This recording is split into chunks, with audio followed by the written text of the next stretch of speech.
This is ill-advised. I can't... Huh? Do you also see Navia and Clorinde over there? They look like they might have run into some kind of trouble. Let's go check out what's going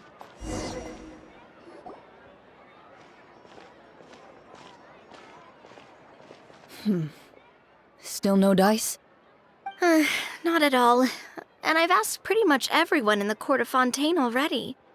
Lynette's ears drooped as soon as she heard that we'd have to be out and about for days on end. And Fremine, he hid himself under his helmet as soon as he realized there'd be people around that he didn't know. What about Chiori and Charlotte? I feel like both of them would be more than up to it. I've asked them already, but they're both pretty busy right now. I just gave the members of the Spina a few days off, too, so I don't want to bother them either. This is getting pretty difficult. Navia, Clorinde, what's up? Oh my. Well, if it isn't my dear partners. How are you all doing? Huh. Navia? Huh? Oh, you mean... Yep, this is our chance.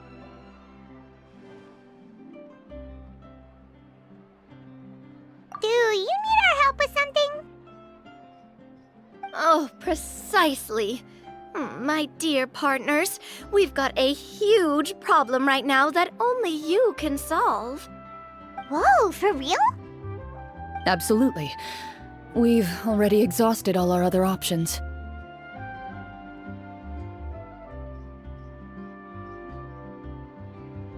Traveler, Paimon, would you join us and play Marechaussee Hunter Judgment Day? Marechaussee what now? It's a new game script by the Tabletop Troupe, a local roleplay adventure club. Ever heard of the Tabletop Troupe? They put out games that allow you to participate in a story and roleplay characters with your friends. Oh, I've loved their stuff ever since I was a kid. That sounds super interesting! Clorinde and I are both veteran members of the club. Recently, someone came up with a new script and was looking for people to help playtest it for them. And when they asked, of course I couldn't refuse. I mean, come on! A brand new script? Nobody has ever played it before. Generally speaking, scripts at that level of development have a lot of issues, but I think this one is pretty solid. The author obviously put a lot of work into the story, and the world building is also quite credible. Whoa, whoa, whoa! I know I was the one that handed you the script, but some of us haven't read it yet. No spoilers, please. Anyway, the script calls for a team of 4. Ah, yes. We're missing one final player right now.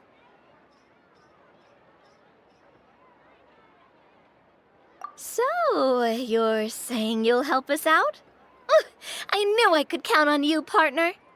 Paimon and the Traveler are kind of a package deal. Is that okay? That's not a problem. I'll adjust the pace based on the actual number of players, and ensure that everyone has a good time. Well, Traveler, what do you think? Wanna play? Paimon will follow your lead. Well, that solves our problem.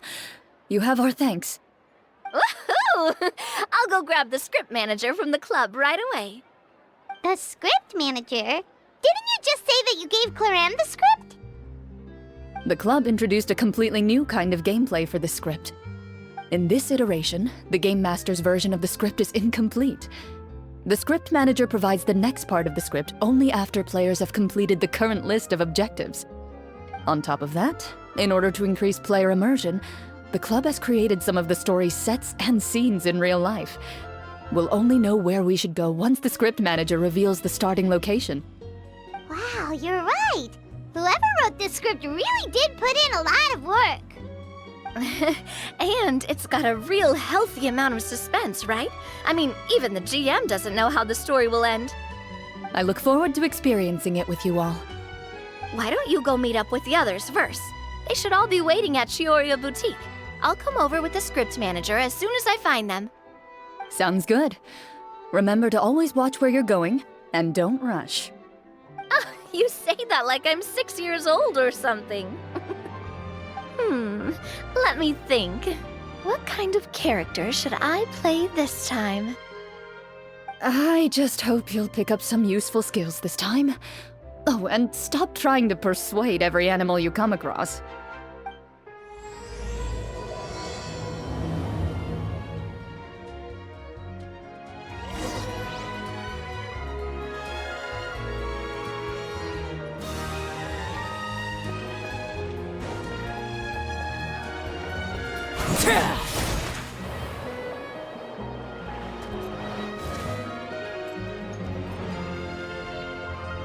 Oh, sorry to keep you waiting.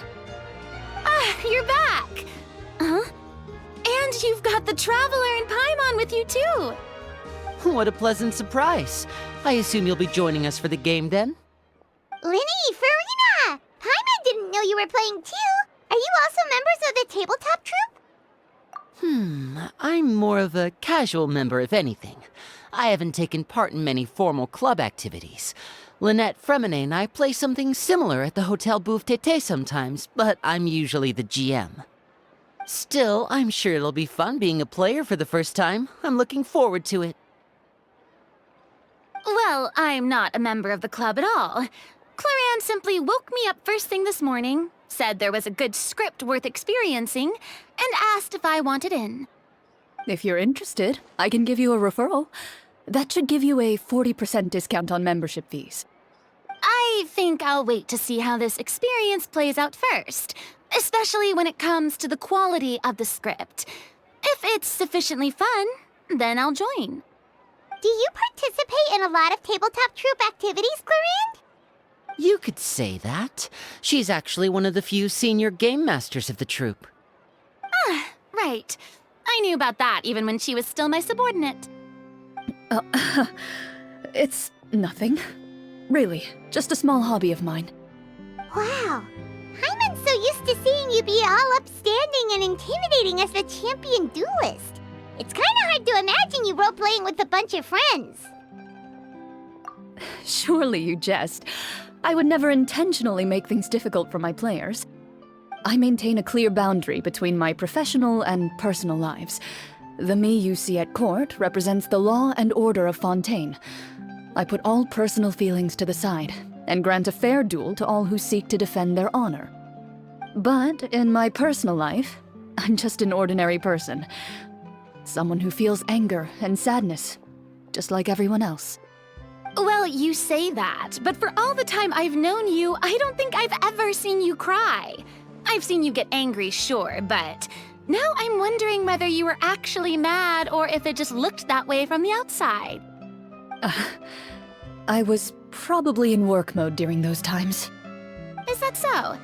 Well, in any case, I just feel like even in your personal life, you don't get emotional very often. So you want to see me cry? That might be a little difficult. A show of anger, though, that might be something I could accomplish. No, that's not what I meant.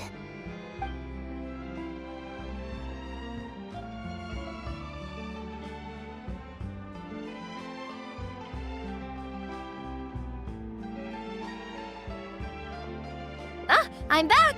Here, allow me to introduce you to the script manager, Mr. Florian.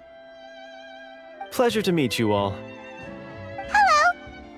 Wait, are you a champion duelist too, Mr. Florian? Oh, no. This is just the costume provided by the club. I occasionally play a few of the roles in my scripts. That sounds like a lot of work. It's nothing. It's the least we can do to give the players a more immersive experience. Anyway, allow me to give you a brief introduction of the script. This script was adapted from the real history of the Marechaussee Hunters. You all will play the role of hunters from a bygone era and resolve a series of events unfolding in the capital. Paimon's not super familiar with the history of the Marechaussee Hunters. Is that a problem? Oh, no problem at all. I can give you a brief rundown. So, basically, Marechaussee Hunters were people who dedicated themselves to hunting monsters and protecting the city by using a special swordsmanship technique passed down over generations. Their story can be traced back to the ancient Remurian dynasty, as well as the first hunter, Cassiodor. But I'll leave the finer details for you to seek out and discover later. And I'll provide additional commentary as the story progresses. In that case, brave hunters, are you ready to set out on an unknown adventure? Whoa, just one sentence and it's like we're in the story already! Aha, I see many a determined gaze before me. Very well, head over to this location and begin your heroic journey. So, as we follow the story, it leads us to specific scenes? Ooh, sounds pretty innovative. What does the message in the envelope say? It's the exact location of the scene, as well as the formal permission to use the venue. Huh, seems like they have everything prepared. Please check all your belongings, everyone, and make sure you haven't forgotten anything. Once you're ready, please follow me to the designated location. Sounds good! Hunter Squad, move out!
They really have thought of everything. Even the phaetometer is here and ready to go for us. The phaetometer? What's that? It's a card that's used to determine action success or failure. We'll need to use it when we try to use certain skills. And what about all the dessert and tea? Is that for us as well? That's what the message said. Really? That's so nice. It feels just like a tea party with friends. Those snacks have Paimon's name written all over them! I think you might be more of a snack hunter than a Marashose hunter, Paimon.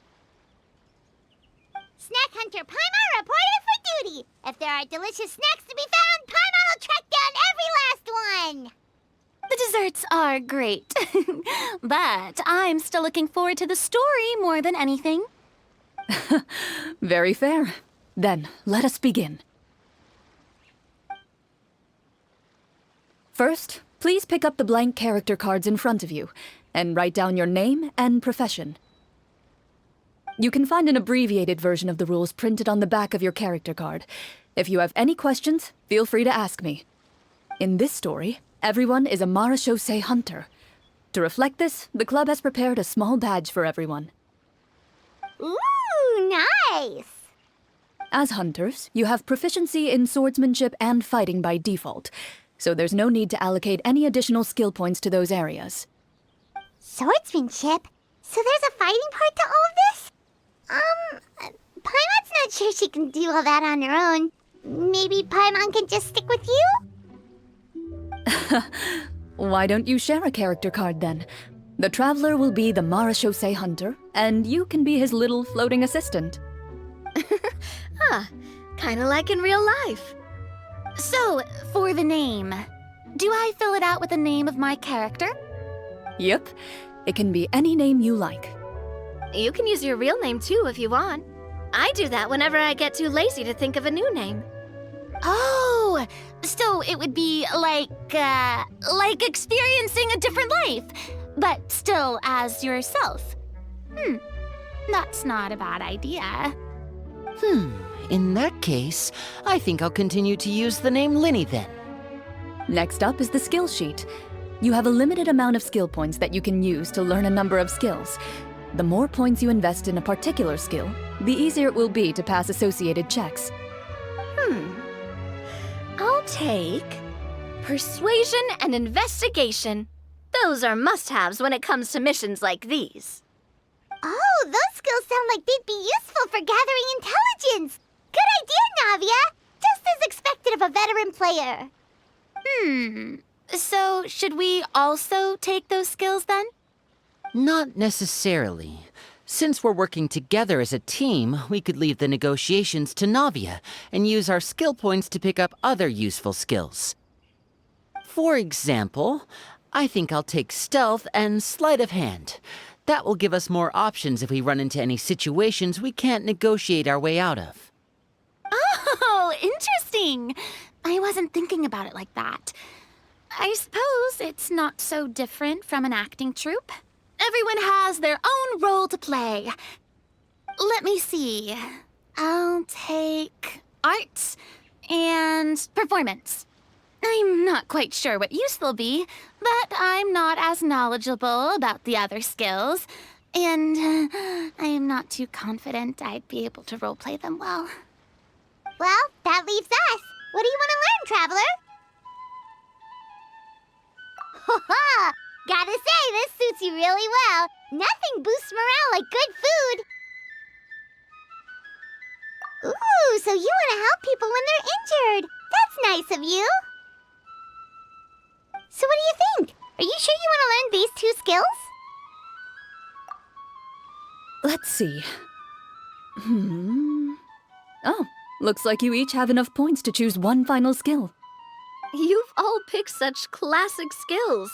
It's fine to go a little bit out of the box, you know. Why do I get the feeling she's getting ready to cause trouble? For example, this one here. Summon.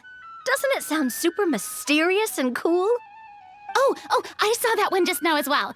The description says, this skill can be used under certain circumstances to summon characters or creatures that fit the script's world-building rules. The script's world-building rules, huh? But how are we supposed to know what a Marashose hunter can summon? Oh, that's not for us to worry about, my friend. Just learn the skills that interest you, and the GM will take care of the rest. All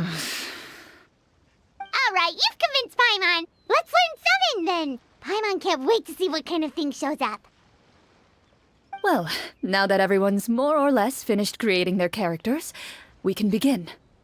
Since two of our players are doing this for the first time, though, let me ask. Would you like to play on easy mode or authentic mode?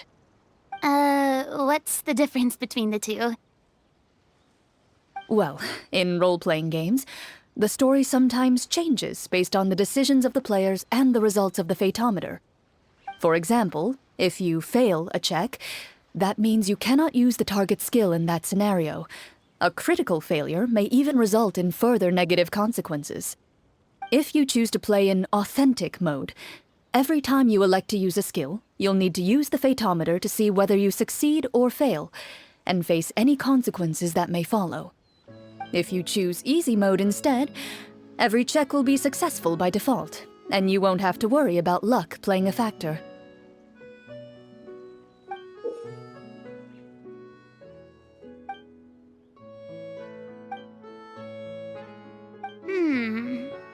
Given that I'd like to focus on the story, I suppose I should pick easy mode. I'd feel bad if I brought the team down by failing my checks. Huh? Oh, come on. Don't worry about that. RNG is the lifeblood of role-playing games. I'm going with authentic mode for sure. Never knowing what you might have to overcome. Ugh, doesn't that sound exciting? I'd rather be mentally prepared for what might happen. All right, then I'll mark down Farina for easy mode. All her checks will be successful by default. As usual, Navia and Linny will play on authentic mode. What about you, dear partner? How would you like to play? Are you sure? Trust me, you'll see the beauty of RNG. Honestly, I don't think clorinde would make things too difficult for us no matter what the phaetometer says. Isn't that right, clorinde? No promises. That wasn't super reassuring. Well, anyway, enough talk. Let's get started. I want to experience at least a good chunk of the story today. Speaking of the story, why is the beginning scene on a beach? Well, that's because... A long time ago, back when human civilization was still in its infancy, powerful demons and evil sorcerers ruled over the land. They created a host of monsters and sent them to slaughter all humans in existence. Soon, a group of human rebels banded together. With their swords raised, they swore to brave the darkness, and in doing so, subdue each and every monster that sought their destruction. They became known as the Marachose Hunters.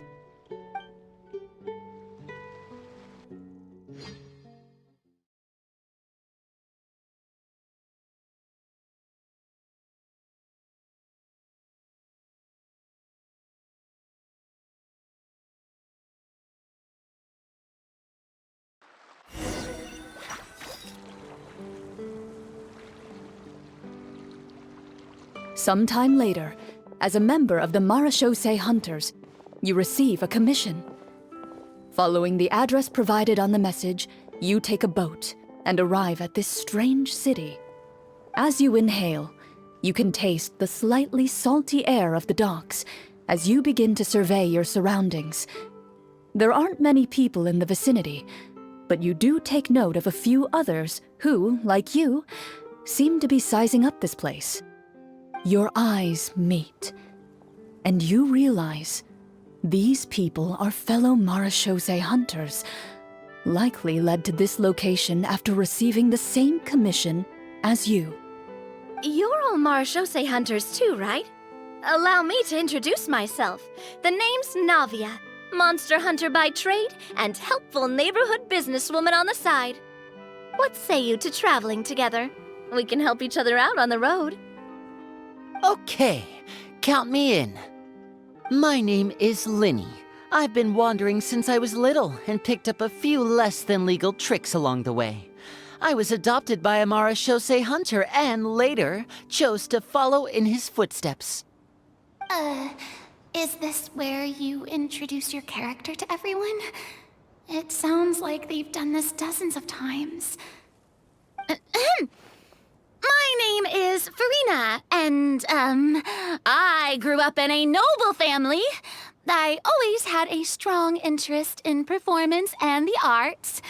Even though I'm a Marachose hunter, what I really want is to be a performing artiste. Hey, that's really cool. You can do it, Farina. That's exactly how it's done. Paimon is Paimon, a good friend and companion to this Marachose Hunter right here.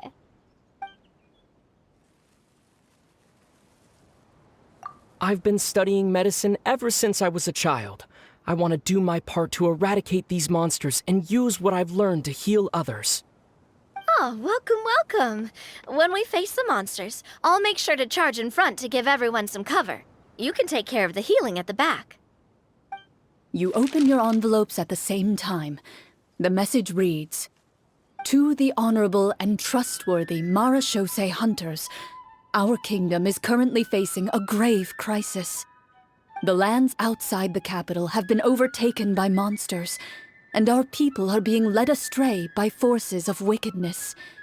We beseech you, please help us resolve this crisis and return peace and stability to our home." Huh. The layout of this city looks super familiar. It kinda reminds Paimon of Mondstadt! The scriptwriter must have used a real-world city as a reference when coming up with the map. As experienced hunters, the layout of the city reminds you of places once traveled. You recall the sight of tree-lined streets and the gentle tranquility of days gone by. Yet, as you regard the city in front of you, it appears to be little more than an empty shell. Its hollow gates are open to you, beckoning you to come forth and bring salvation back to the town. I carefully read every line of the letter and turn my attention to the signatures at the bottom. Who issued this commission to us? You see a long string of unfamiliar names. It would seem that many of the residents of the city issued this commission together. They sensed that things were not right within the kingdom and sent a distress signal to the outside world. In that case, why don't we take a walk around the city and see if we can learn anything from the local residents? Oh, good idea. We might be able to get some leads on the monsters and bad guys we're after. You look up and see a tavern nearby. It appears to be open for the day. Why don't we go check out that tavern? If the novels I've read are anything to go by, taverns are usually full of information.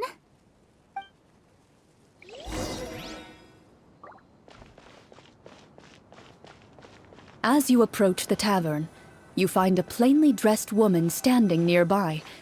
She appears to be rather troubled about something.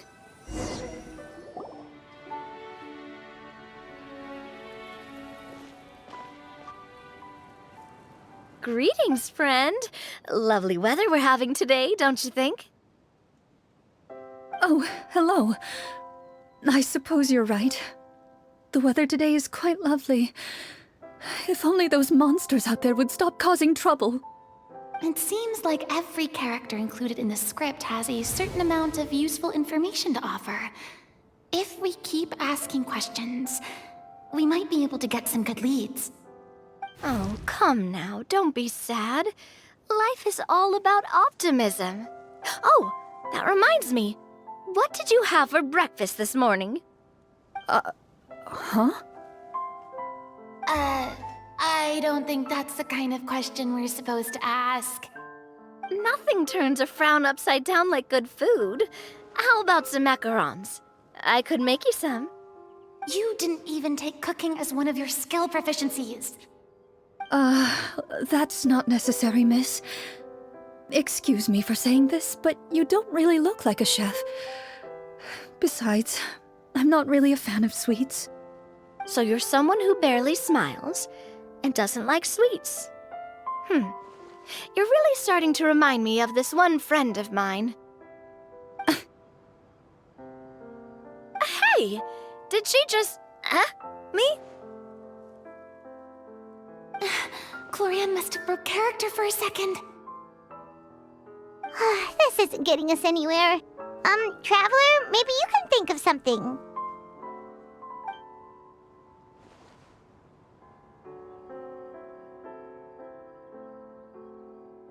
Are you sure? In that case, please refer to the fatometer.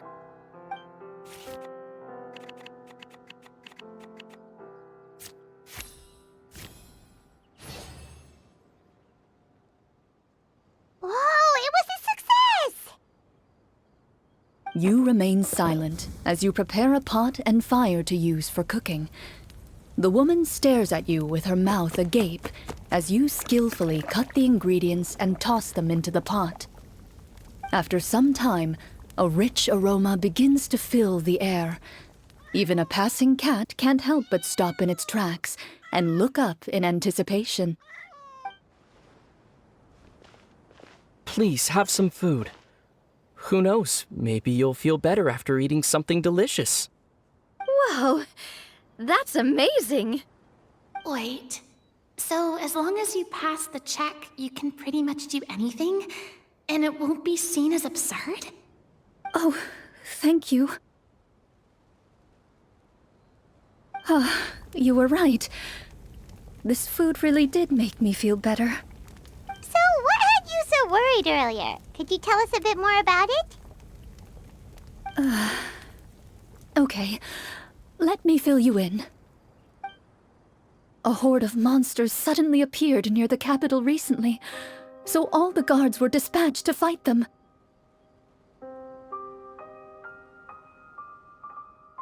Do you remember when those monsters appeared? I'm not completely sure. All I know is that my husband was dispatched to fight them 3 days ago. Do you know where he was sent? It all happened so fast. When we said our goodbyes, he couldn't even tell me where they were sending him. You have our thanks, friend. We'll find and defeat those monsters as soon as possible. We sincerely hope your husband will be able to return to your side soon. Oh, thank you. Don't worry. We'll find him. Just try to remain optimistic and wait for good news. We don't always get to choose what happens to us. But we do get to choose the little things, like what we eat and how we respond to the things life throws our way. I hope that one day, you too will recognize the power of something as small and inconsequential as a delicious dessert. I'll do my best. You bid farewell to the woman, and continue your journey further into the city.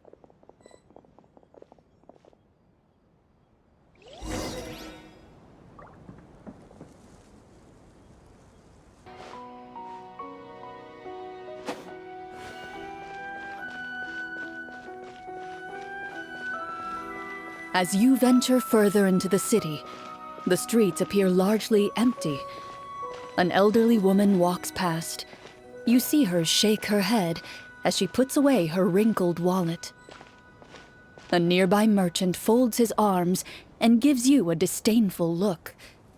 You get the impression that he's someone who has long gotten used to the sight before him.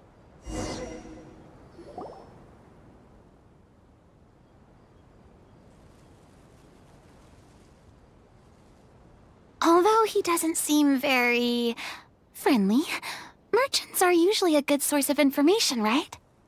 Pardon me, sir. I'd like to ask a question if I may. That depends. How much are you willing to pay?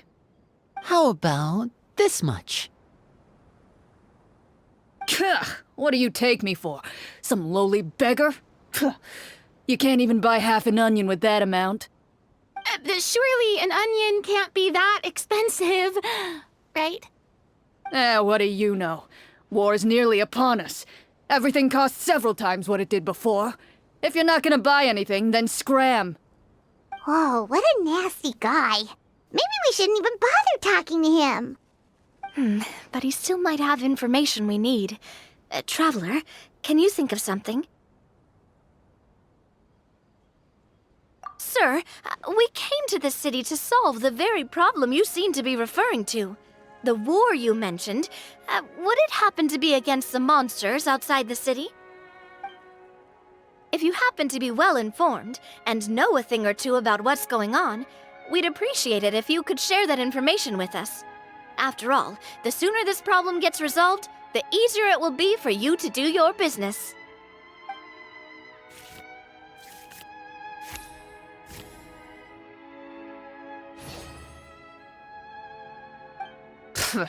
Well, things are basically as you said, young lady. Those monsters are camped outside the city, and they've been destroying all our trade routes. We have limited reserves within the city, so if this continues, we're all gonna be in big trouble. Wait, you're saying no one has put a plan in place to distribute supplies or maintain order? We could all starve, and those nobles in the palace wouldn't even break a sweat. Who knows? Maybe they've been in cahoots with the monsters all along. That is concerning. All right. That's all the information you need, right? Off with you now. I've still got business to do. You know, if you smiled a little more, you'd definitely get more business. And I bet that would make your life just a little bit sweeter. I'm not saying it's guaranteed to work. It's just a tip.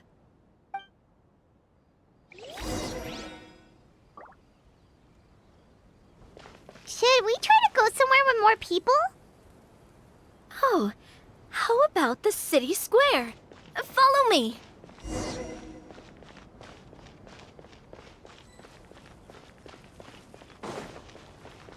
Before you lies the city's central square.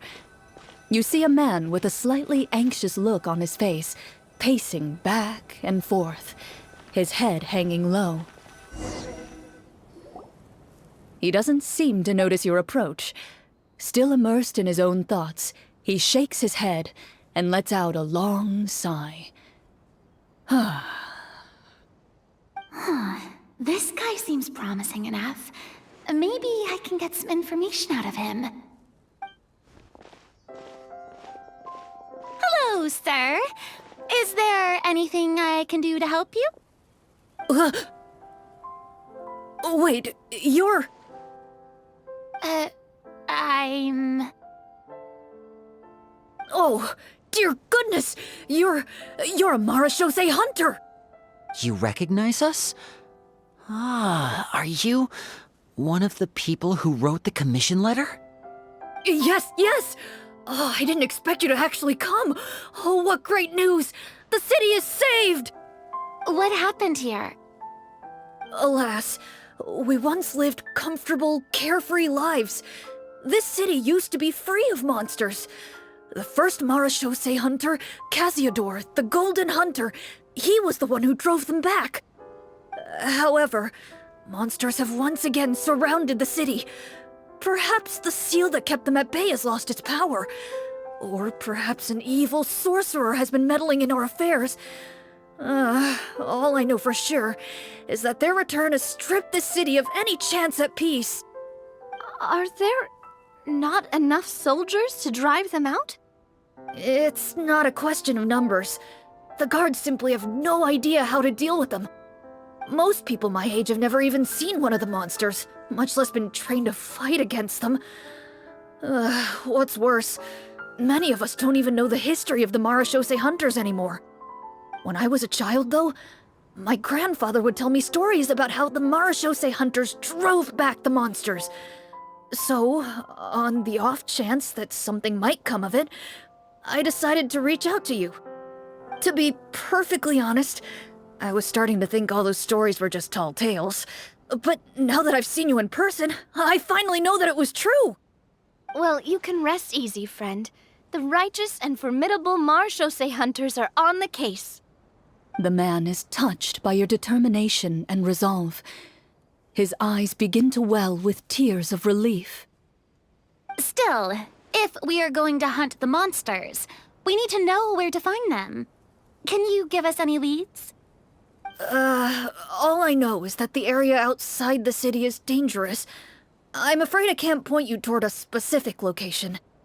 Oh, although, if you leave the capital through the main gate and follow the road, you should run into a group of guards. They might know more about where to find the monsters. I see. We'll go look for them then. All right, be careful. Oh, and one last thing. The monsters outside the city are just part of the problem. There are evil sorcerers inside the city as well, so be on your guard. They're actively working with the monsters, and have corrupted the court ministers with malicious magic. They're the reason why, even inside the city, everything has been a giant mess. Even one of our kindest ministers has turned into a boorish and unreasonable figure, interested in nothing but enacting laws that exploit the people. Who knows how much longer we'll be able to go on like this. Talk about being stuck between a rock and a hard place. I feel bad for him. Maybe we should try to cheer him up?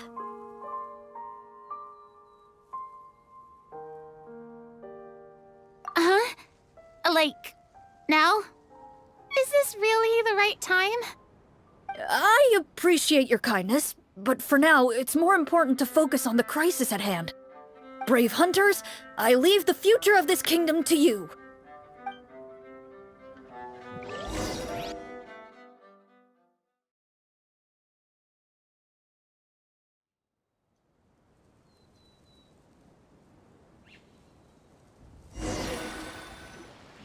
If I understood correctly, there are currently 2 problems in the kingdom that need solving, right? Exactly. We need to defeat the monsters outside the city and take down the evil sorcerer stirring up trouble from within. But which problem should we tackle first? Well, this seems like a good moment for a break. Take some time and discuss what you want to do. Let me know when you've made your decision. I really didn't expect the people in the city to keep us at arm's length like that. I totally thought the hunters would be treated like heroes. Well, Clorinde said the script took cues from the real history of Fontaine, right? Maybe the real-life Marachose hunters were also treated like that. I wouldn't say it's a perfect representation of history, but there are definitely some similarities. Would you like to hear more about it? Sure. As long as it doesn't spoil anything in the script. You brought up bits and pieces of the hunter's history before, but it was all in passing. Paimon wants to know too! The hunters were super powerful, right? Were they all from a special line of supernatural beings or something? Kind of like the yokai in Inazuma? No. All Marachose hunters were ordinary mortal fighters. The only thing that set them apart were the special sword techniques passed down over the centuries. Huh? So you mean anyone could become a Marachose hunter? In theory, yes. All you would need to do is survive the rigorous training and master the swordsmanship techniques required to fight the monsters. Still, most people dropped out at the early stages, and others called it quits the minute they saw a monster in person. To become a hunter, you must be strong in both body and mind. What kind of monsters did the hunters fight exactly? Oh, and the evil sorcerer the script mentions. Did they exist in real life too? The land of Fontaine once played host to an ancient dynasty known as Remuria. After that dynasty fell, monsters began to appear, intent on obstructing humans from establishing a new social order. One of the ancient sorcerers of Remuria used his power to assemble a formidable army of golems. He sought to use that force to establish himself as king. Now wait a second. Don't tell me that guy was the inspiration for the evil sorcerer in the script. We still haven't found any in-game information on him yet. So, why don't you talk about someone else for now? Well, I wasn't planning on going into anything you might be able to find out in the game. But if you want me to talk about something else, then... How about Casiodor, the Golden Hunter? Or Egeria, the ex-Hydro Archon? Wait, but those people are all from a super long time ago. Where did you learn all this, Clorinde? From my master. Huh. By master, you mean Miss Petronia? Is someone you know? Absolutely. Miss Petronia and my father were good friends. Back in the day, she would often bring Clorinde over to play, but then... Let's not get off topic. Anyway, back to what I was saying. Responding to Egeria's call, a number of warriors followed Casiodor into battle against the monsters. This group of warriors, under Casiodor's leadership, became known as the Marachose Hunters. Yet, as Fontaine entered an era of peace, their work gradually became obsolete. The Marachose Phantom, originally an association made up of hunters, eventually came to be predominantly comprised of Melusines. Ah, I see. That explains why most of the people in the script have forgotten the hunters or think of them as nothing more than a legend. Is that really a bad thing, though? It can get tough always being the one shouldering everyone's expectations. Depends on who you ask, I suppose. If the name of the organization no longer commands respect, investigative work is bound to suffer. Speaking of investigations, which problem should we tackle first? Monsters or evil sorcerer? I vote monsters. That's the main duty of the hunters, right? We can come back to the sorcerer later. Well said, Miss Farina. Plus, if the sorcerers really are the masterminds behind this whole thing, defeating the monsters could give us some clues on their intentions as well. What about you, partner? What do you think?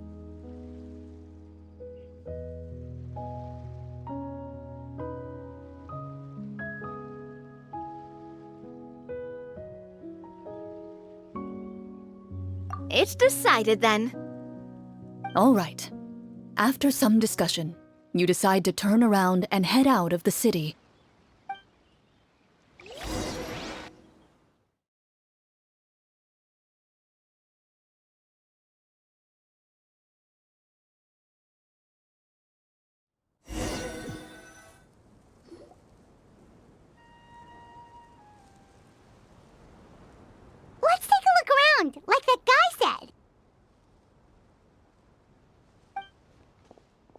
You there! Outsiders, halt! Who's there? An armored man approaches you. He has a tall, muscular build and a determined expression in his eyes. Just one look, and you can tell he's fought in his fair share of battles. Although he's trying his best to conceal his current state, his uneven gait and the sweat dripping down his forehead make it obvious that he's been wounded and is in serious pain. I'm the captain of the guard. I saw you sneaking around the city earlier, so I'll only ask this once. State your purpose, or it's off to the dungeons for the lot of you. Wow, it's been a while since someone's been this suspicious of us. I said talk, not whisper between yourselves.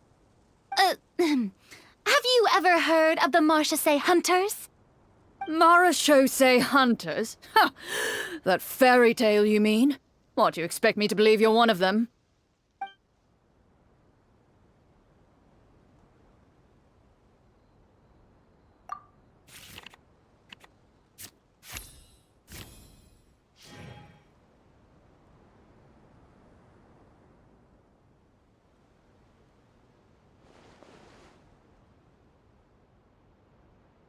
With some suspicion, the captain allows you to survey his condition after you announce yourself as a trained doctor.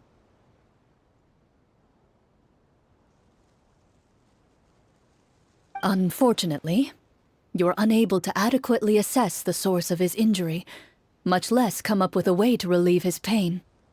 I'm sorry. My skills are a little rusty. Well, this is no ordinary wound. It was inflicted by a monster.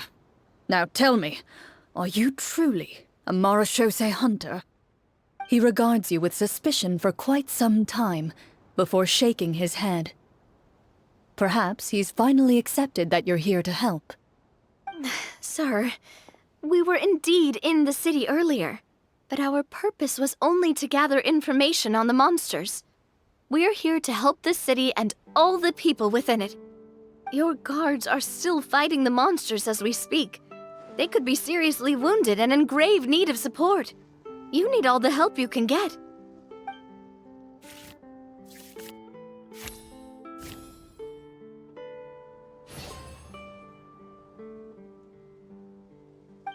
The man regards you with doubt and concern. After a period of inner struggle, he lets out a long sigh and informs you of the locations where the monsters have appeared. Some of our new recruits have never even dealt with a petty thief, and now they're out there fighting monsters. If it weren't for this cursed leg. Oh, please, sir. Don't get too worked up. You need to focus on your recovery. Just leave the monsters to us. We're Marachose hunters, after all. Hearing you say that, a glimmer of hope flashes in his eyes. But it disappears almost as quickly as it came. Those monsters aren't easy to deal with. But if you insist on going, I won't stop you either. I just hope all the guards will be able to come back to their families alive. I wish you the best of luck.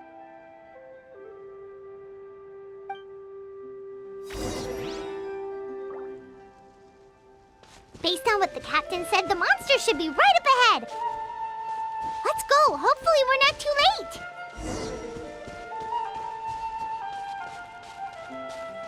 As you approach the battlefield, you see numerous people lying by the side of the road. They appear to be dressed like guards. Their faces are filled with desperation and terror. Some are screaming and cursing in vain, as if still trying to banish the monstrosities they saw from their minds.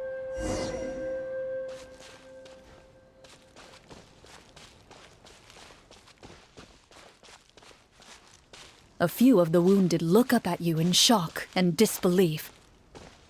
Quick, leave this place. Turn around and don't look back, they yell.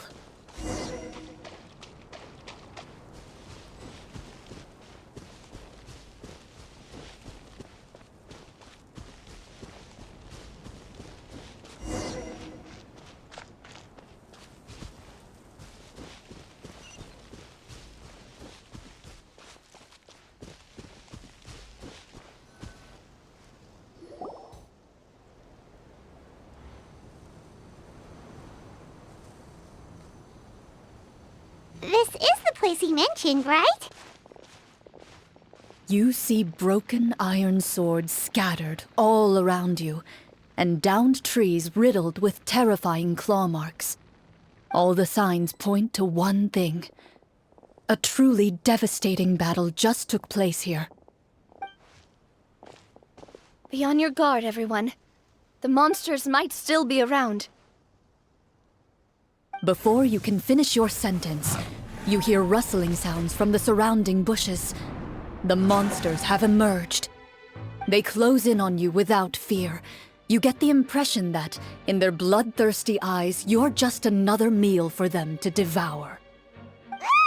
A little help here! This thing wants to eat Paimon! Your battle round begins now.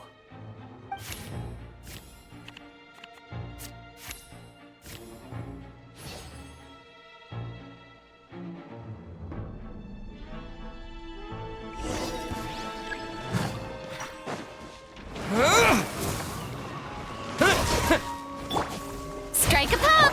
And voila! Yeah! Windblade!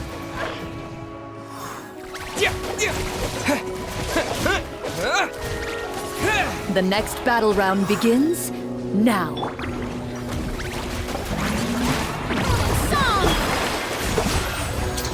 Let's get this show on the road!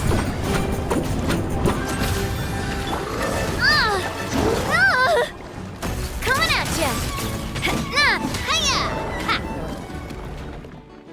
The monsters let out a terrifying roar of anger and resentment before dissipating into thin air.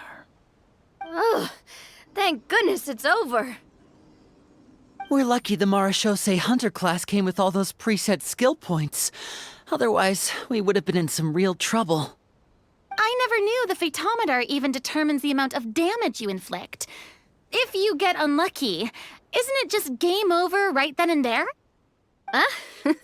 That's part of the fun. The uncertainty of fate is what gives these games their appeal. Just as you begin to celebrate your victory, a suspicious lump on the ground catches your attention. A suspicious lump. Wait, could it be the thing that appears after every battle? I walk up to it, crouch down, and begin to carefully examine it. I've still got my right glove on, so it should be fine for me to touch it, right? As you investigate the mound, you discover that the exposed portion appears to be made of wood. It was previously obscured by the large form of the monsters. With the monsters gone, the small protrusion now awaits your discovery, poking out of the ground like a shy flower bud. Whoa, it's a treasure chest!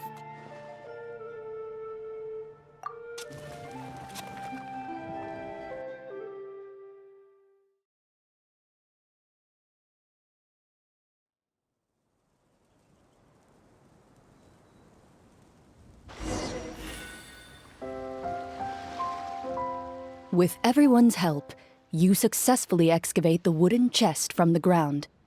Even without opening it, you can tell from the mora and jewels scattered around the chest that it must contain quite the fortune.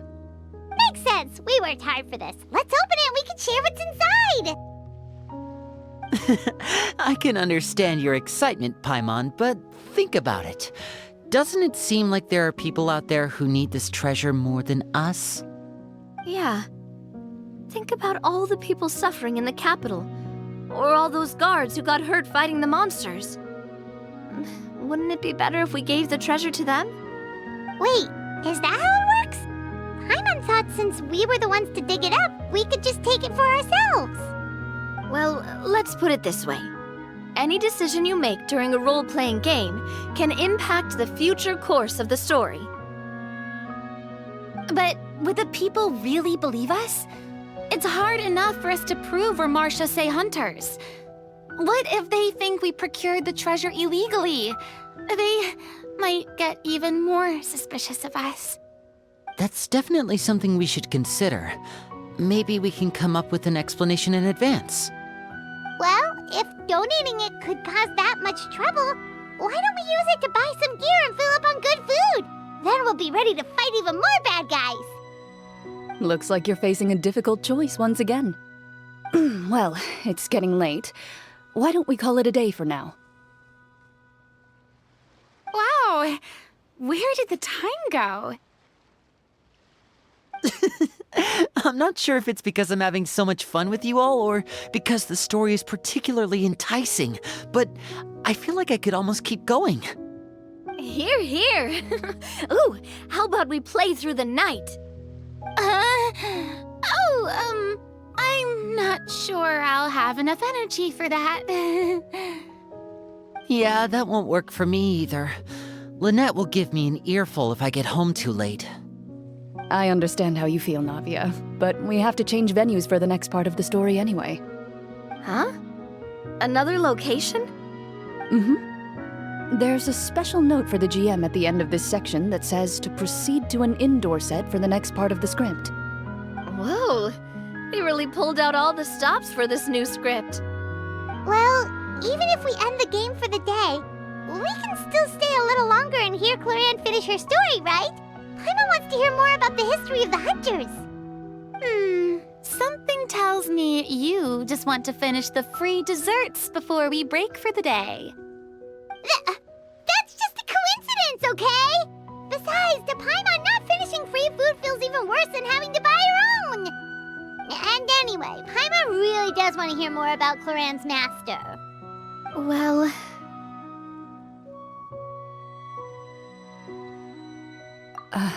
It's nothing. I appreciate the concern, but it's all in the past. It won't do any harm to share these things now.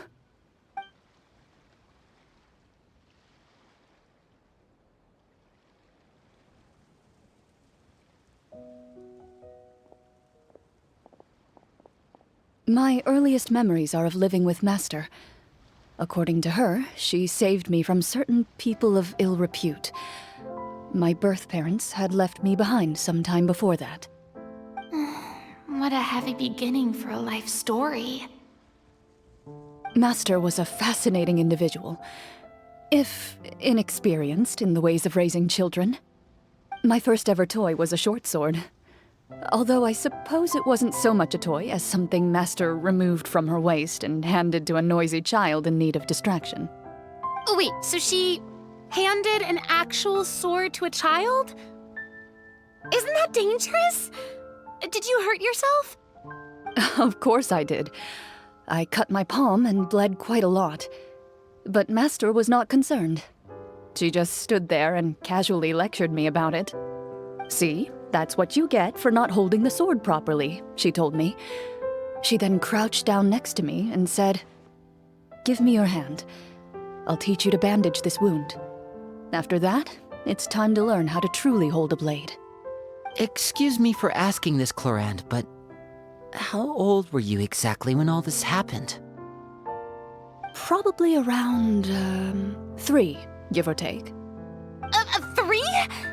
Isn't that when most kids are still struggling to hold a fork? As I said, Master was rather inexperienced in the ways of raising children.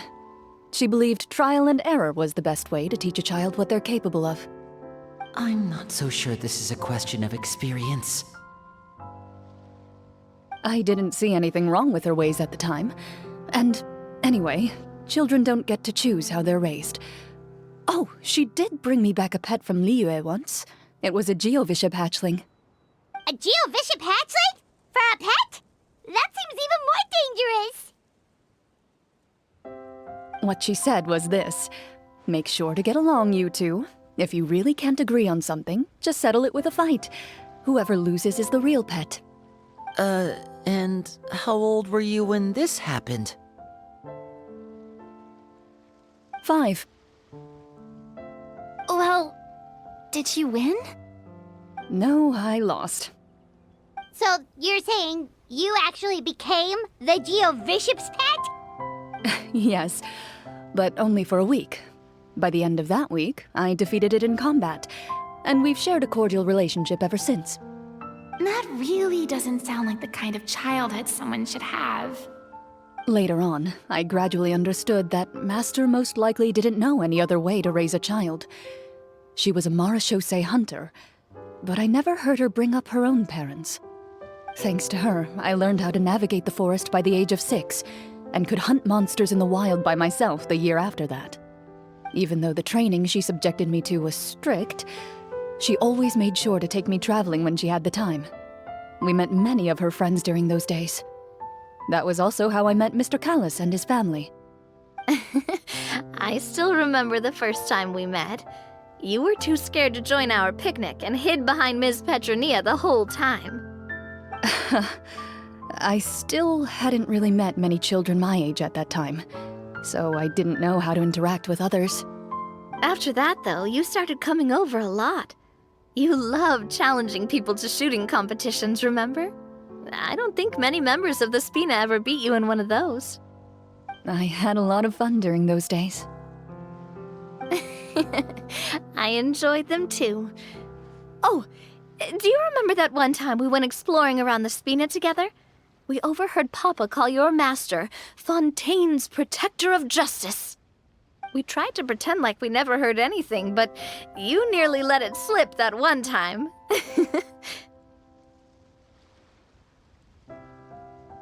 Protector of Justice? Oh, wait, you mean that vigilante hero from 20 years ago? The one who is always active at night? Yep, that would be her. She often would put on a black cloak and go out at night. I never knew where she went or what she was doing. Until, like Navia said, we overheard the truth from Mr. Callis that night. 20 years ago, huh? I still remember the guards leaving all kinds of witness reports about her on Nervalette's desk. My apologies. Oh, there's no need to apologize. You had nothing to do with it. And anyway, everything she did was for a good cause. Although, calling herself the Protector of Order was a bit much. Especially when she deliberately operated outside the law. Huh? When did the Protector of Justice become the Protector of Order? Oh, she had a bunch of code names. I heard she would just come up with a name on the spot whenever she was asked. Later on, she probably got sick of answering those questions and decided to stick to just 2. The Protector of Justice and the Protector of Order. That sounds like her, all right. I bet she forgot which of the 2 she'd use by the time she got back each night. Well, she certainly sounds like a fascinating individual. With her strong sense of justice, it's no surprise her student followed in her footsteps. It's true. I always wanted to become like her. Someone powerful, independent, and with a strong sense of conviction. But...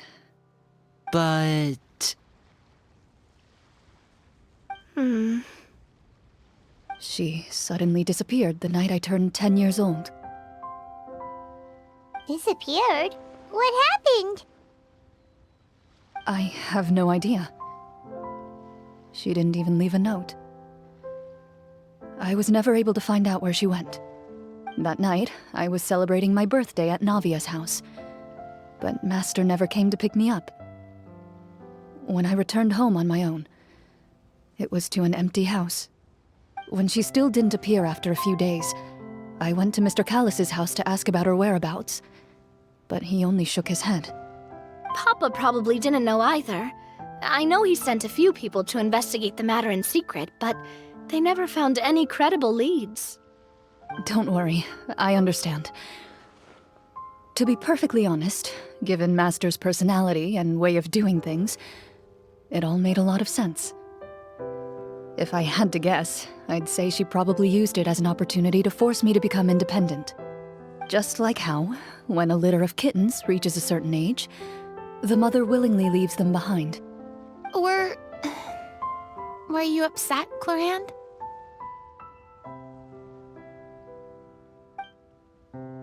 I was at first, but not anymore. I don't believe Master would suddenly disappear for no reason. There must have been something she just had to do. Well, despite everything, you still managed to follow in her footsteps and become the greatest champion duelist in all of Fontaine. You're practically a living symbol of law and justice. I suspect my position would be far too by the books for her. Master always did whatever she pleased. But you're right. I suppose I do take after her in some ways. Who knew Clorinde had such an interesting past? I never had the chance to ask her about it before. I wonder if Clorinde's master were the champion duelist back then. Would that duel against Mr. Callus have gone differently? Oh no. Judging by the atmosphere, Clorinde and Navia are probably thinking something similar. The mood just got super awkward all of a sudden. Well, anyway. Would you look at the time? It's getting dark, so we should probably call it a day for real this time. If we keep talking like this, we really will be here all night. I had a great time today, Miss Clorinde. Thank you for being our GM. Anytime. The script was good, but I've got to say, your childhood stories were even better. Hey, you should tell us more about that fight against the Geo-Bishop sometime. Maybe your master was onto something. You could be right. What does she mean, onto something? I certainly don't know any 5-year-olds who want to fight a bishop in their spare time. Guess I'll head back as well.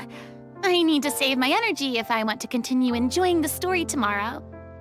You're that excited to hear about my fight with the bishop? I was talking about the script.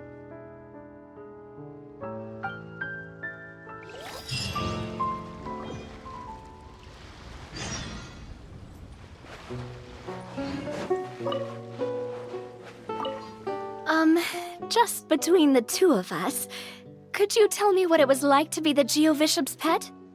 It was nothing special, really. Geo-Bishops don't understand the concept of a pet. So basically, it just headbutted me whenever I entered its territory. And that hurt? Yeah, it hurt. What, something you want to experience for yourself? Oh, I'm good. Thanks.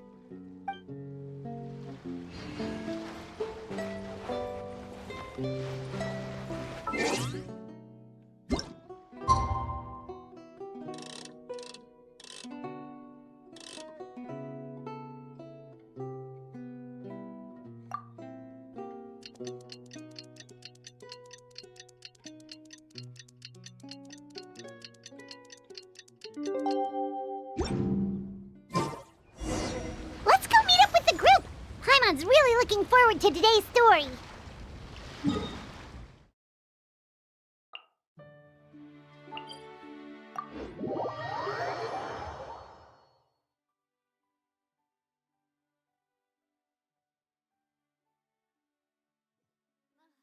I really want to go traveling. I don't mind where we go, as long as I have my friends with me.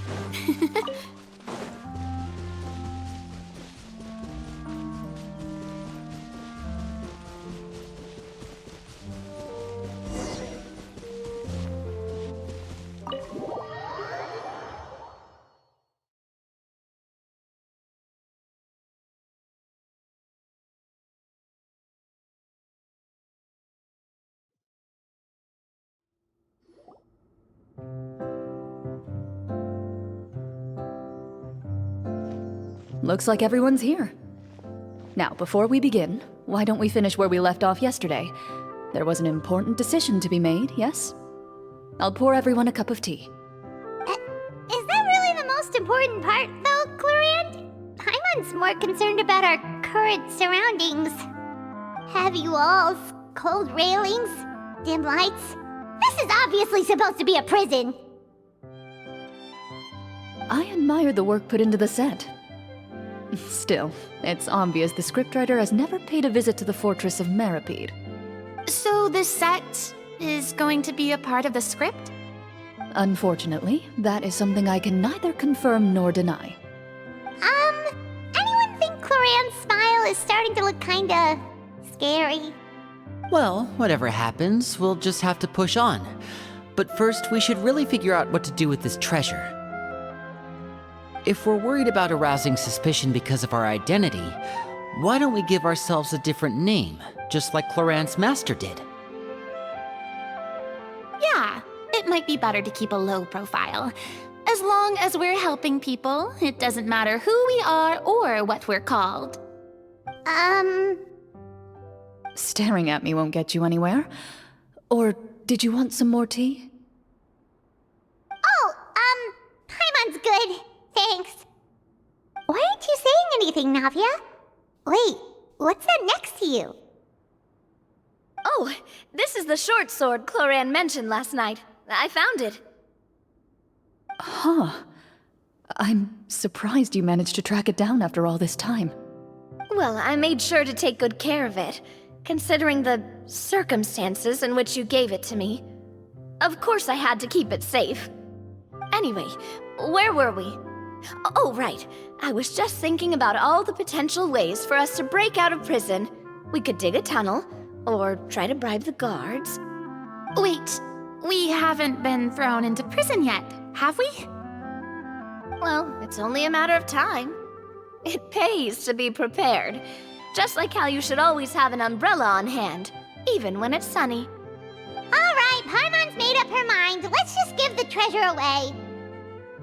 Paimon may have wanted to keep it, but if it's going to land us in prison somehow, Paimon will be too upset to enjoy her snacks. So, you reached an agreement? All right then, we can continue with the story. Oh, and we'll collect all the scattered pieces of treasure on the ground as well. All right. You collect the treasure and make your way back to the capital with your bag of loot in hand.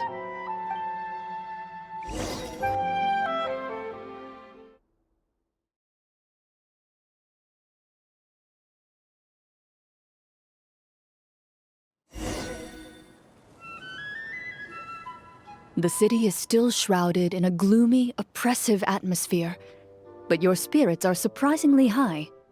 In places where sunlight struggles to reach, you generously share your wealth with the children, the elderly, and the poor in urgent need of help. Thank you, kind soul. The elderly woman's look of gratitude follows you as you walk away, her eyes never leaving your back until you move entirely out of sight. However, there's still quite a bit of Mora remaining.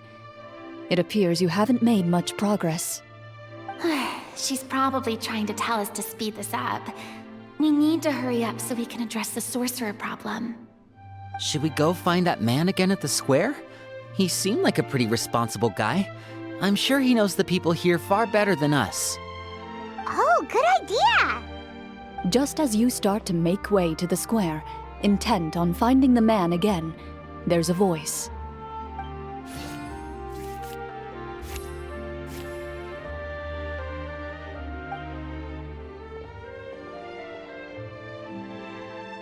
Please wait, distinguished guests. Several strange guards suddenly call out to you. They run forward to meet you and proceed to politely pay their respects. Greetings, gentlemen. Are we being invited for afternoon tea? Surely you jest, my lady. That would not be our place. It is His Excellency the King who requests to meet with you. Please come with us.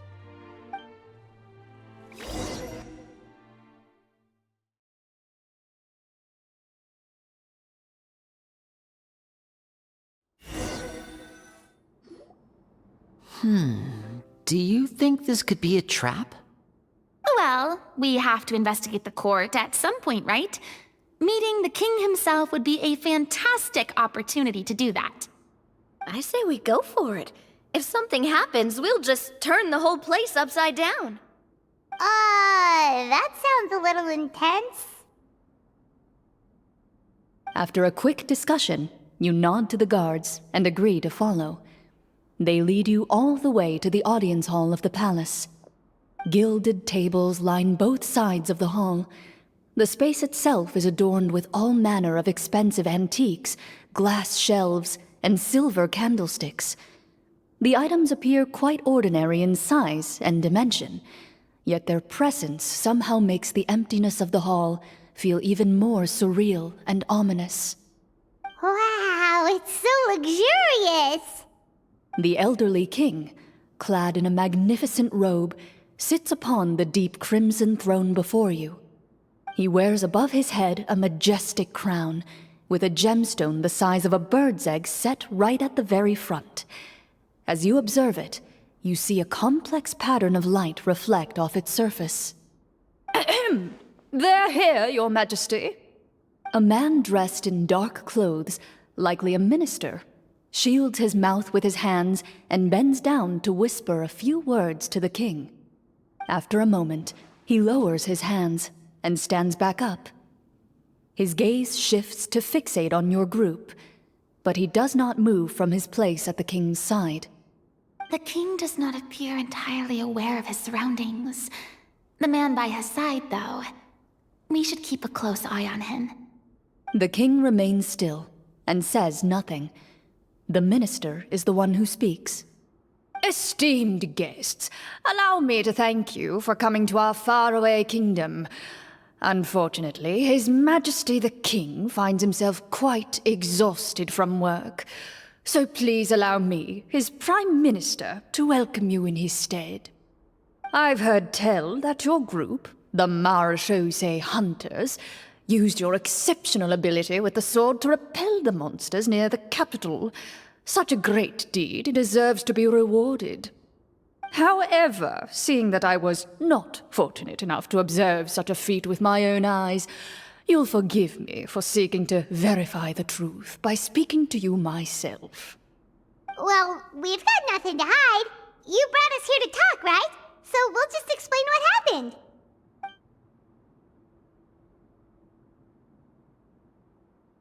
The golem's blades were so powerful, they could cut down trees in a single swipe! It took a lot of effort to defeat them, even for trained swordsmen like us. Well, that was enough details, right? Believe us now? Your account does indeed match those of the survivors. Since you were the ones who defeated the monsters, that must mean you are also in possession of the treasure they stole?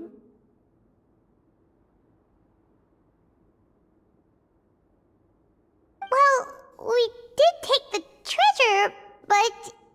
How did he know about the treasure? Then I must ask that you return it at once. It belongs to the kingdom. Wait, but didn't you just say that our great deed deserved a reward? Shouldn't the treasure be considered a part of that? Yes, that was indeed what I said. But you seem to have forgotten a very important distinction. Only that which is freely given by the king can be considered a reward. Taking the rightful wealth of a kingdom without said permission, on the other hand, is a crime. But that's completely unreasonable! Yeah, that makes no sense! If it weren't for us, the treasure would still be buried underground somewhere!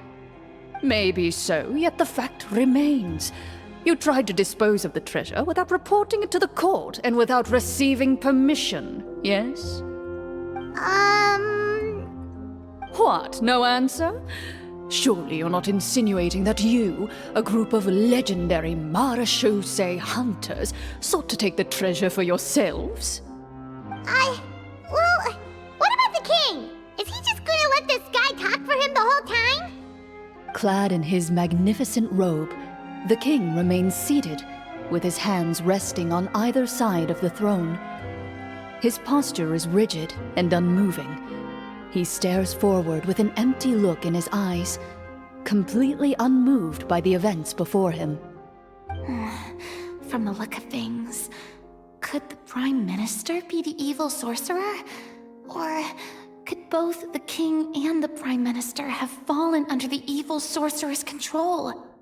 I would like to observe the number of guards stationed in the hall. The guards in the palace appear fully armed, their expressions solemn. Sensing the tense atmosphere in the room, they stand at the ready, each with a hand placed upon the hilt of their sword, as if prepared to draw their weapons and surround you at a moment's notice. Well, there goes my plan to turn the whole place upside down, I guess.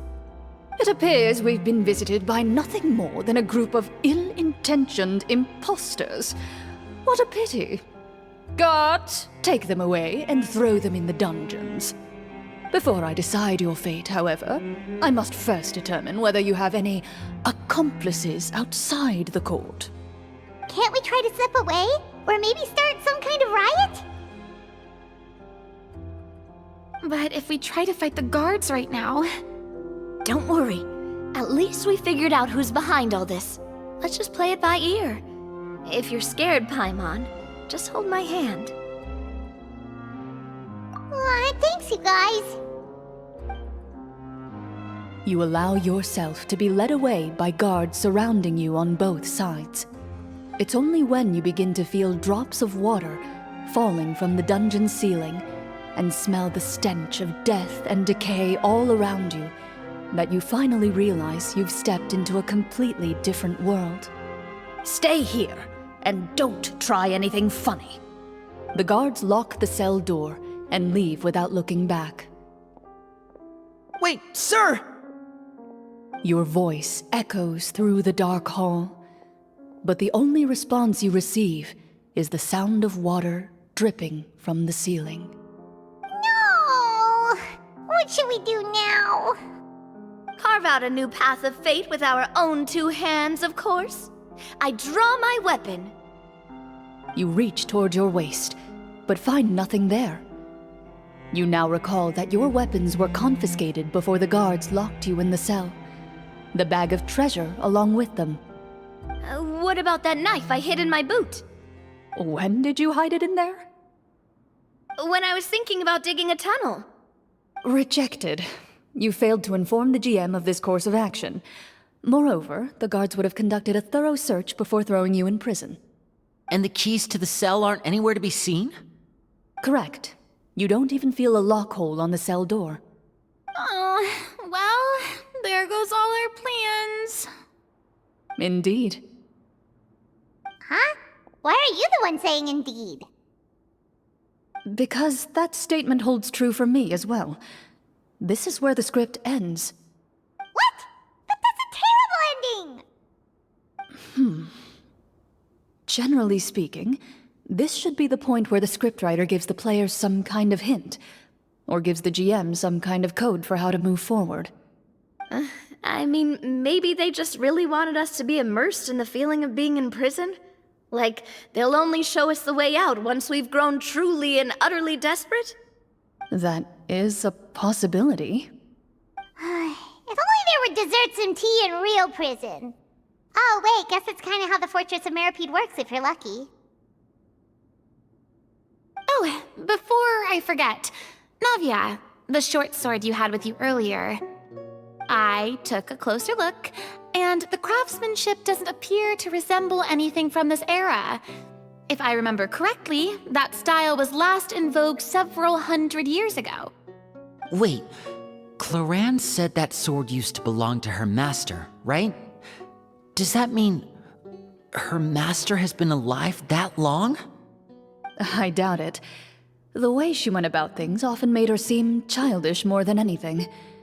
I'd say the sword was most likely an heirloom passed down over time. Hang on. A precious heirloom passed down to you by your master. And you gave it to me just like that? You weren't worried I might lose it? Master left many things to me when she disappeared. There was the sword, an old key, and a good amount of junk she probably just didn't want to take with her. I gave you the sword back then, because I didn't want our friendship to end. Wait, when did this happen exactly? After the duel. Between Mr. Callis and myself. Before that, Clorinde would have meals with us and even stay over at the Spina some days. She was on great terms with Papa as well. After the duel, though, there was a period of time where we simply didn't know how to face each other. She entrusted this sword to me, and never came back. We were both sad, and conflicted. And totally overthinking everything as a result. Whenever I looked at this sword, I couldn't help but wonder if Miss Petronia had never introduced us to each other at that picnic. Maybe part of the sadness I was feeling could have been avoided. Back then, it felt like I hadn't just lost a father, but a close friend as well. No one can change the past. The most important thing is that you two found your way back to each other and can enjoy things like this together. Yep, you're right. I'm sorry, you two. I didn't mean to bring up any sad memories. Think nothing of it. No one here is at fault.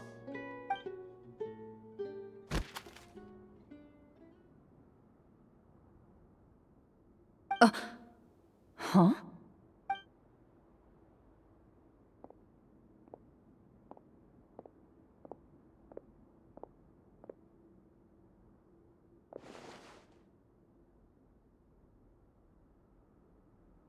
Oh, looks like the next part of our script is here. Perfect timing. The situation was really starting to get desperate. And not just because of the prison thing. From Clarenne's face, Paimon really can't tell if it's good news or bad news.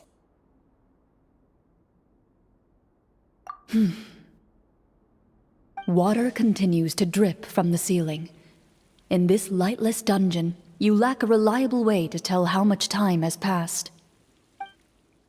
Eventually, you get used to the unpleasant odor of straw, mold, and rust, and find yourselves alternating between fits of drowsiness and despair. Suddenly, you hear footsteps outside the door. Heads up, everyone. Someone's coming. Gather close, everyone, and keep your voice down.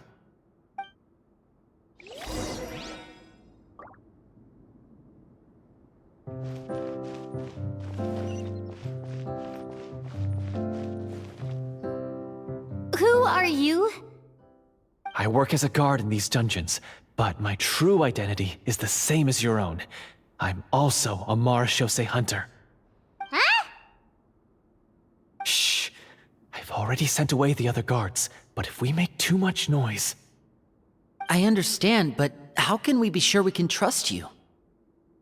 The king has issued a formal decree. In light of the irrefutable proof of your crime, you're to be executed before tomorrow's sunrise.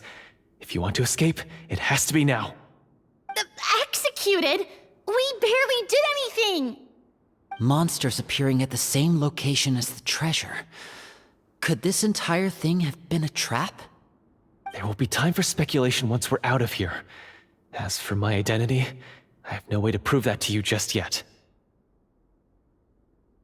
Infiltrating the capital was difficult, and finding a chance to speak with you has taken a lot out of me. I could go on, but I think we can all agree that now is not the time for details.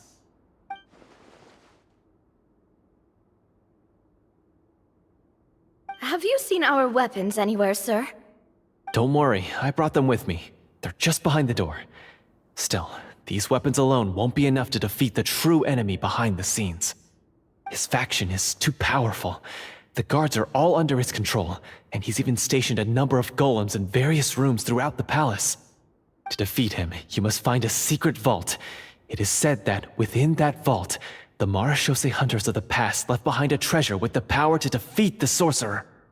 You're not coming with us? No, I'll remain in the dungeons to deal with the guards. I'll try my best to distract them so they don't go after you. As long as my identity is not revealed, I'll be able to aid you when the final battle comes. In that case, please stay safe. Thank you for your concern. I will do my utmost. As for the location of the vault, here, this map should lead you there.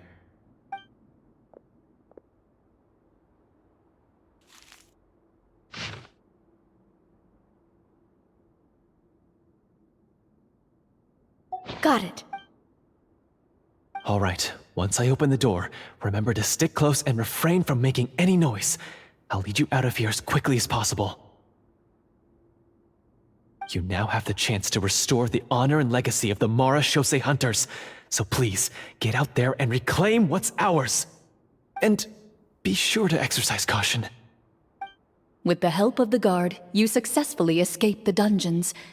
Your sense of despair and anxiety both seem to fade as you continue your quest.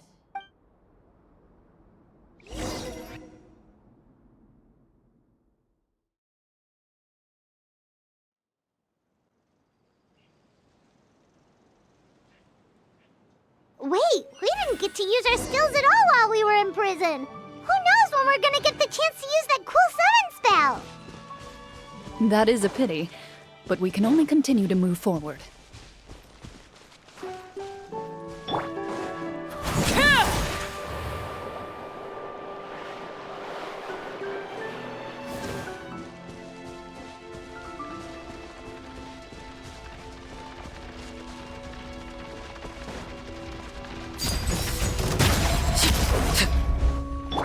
Watch out! Hey there!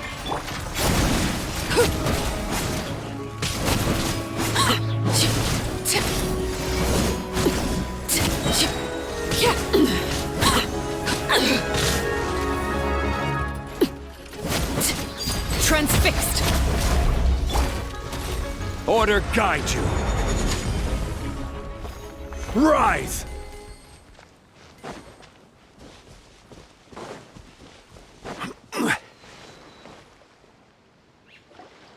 This should be the place marked on the map. This bit of rock certainly looks suspicious.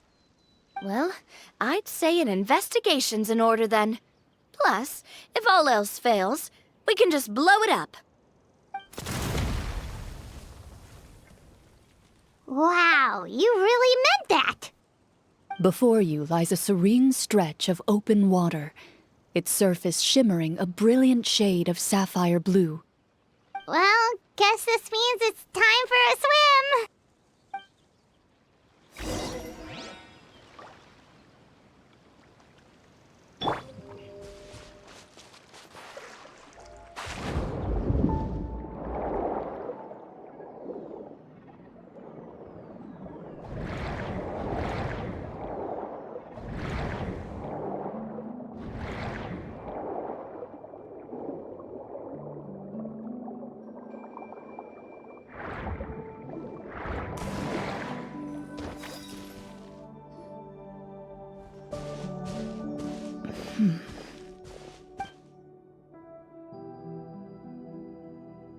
Oh, what's the matter?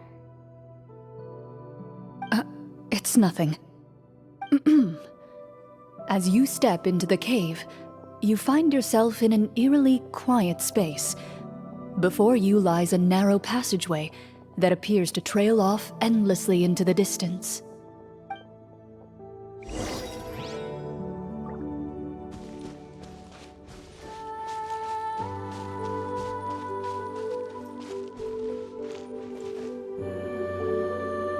Wow, this must be where the treasure is hidden!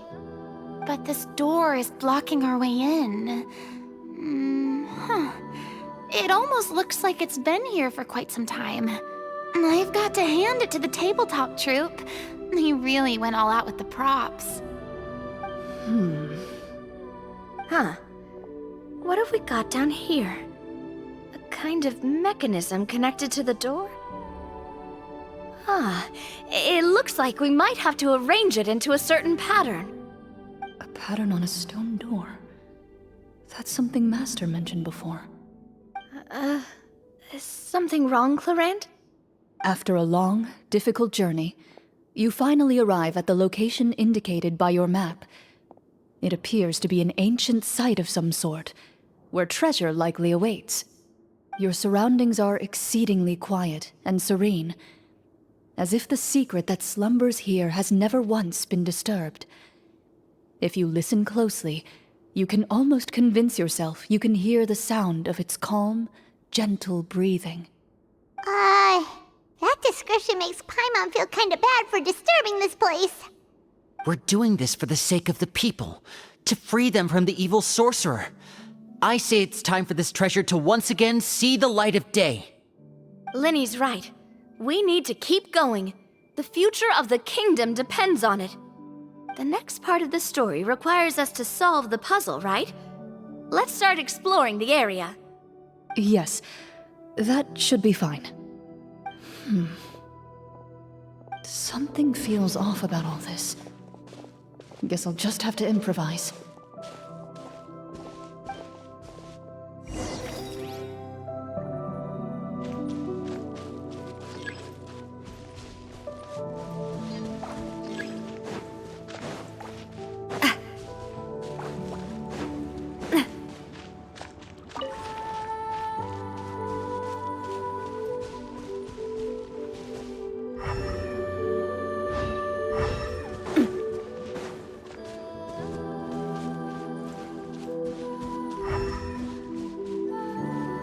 I found something!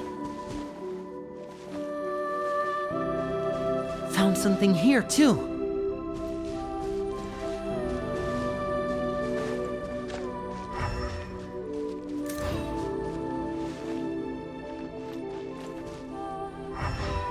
Same here!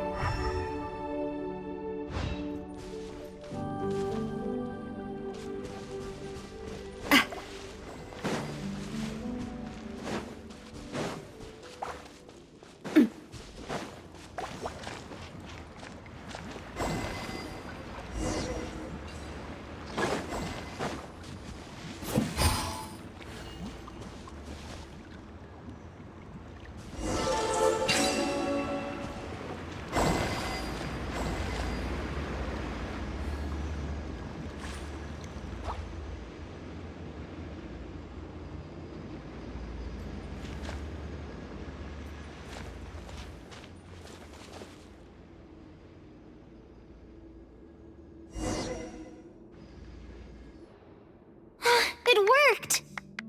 Something just appeared. Some kind of new mechanism, maybe? By solving the puzzles, you prove yourselves worthy of inheriting the secrets of the past. At the end of each puzzle, you're rewarded with With? a key. Oh, it must be the key to the big door. This is one of the Marechaussee Hunter keys that are passed down from generation to generation. It looks just like the one Master passed down to me. It is said that 4 keys in total are required to form the final, complete key. And it seems like we just collected 3 of them. That must mean...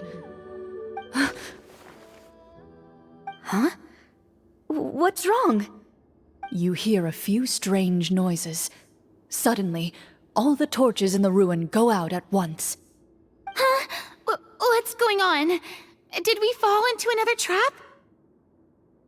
For the sake of immersion, please close your eyes, everyone. Without the torches, the space is now completely dark, and you cannot see anything.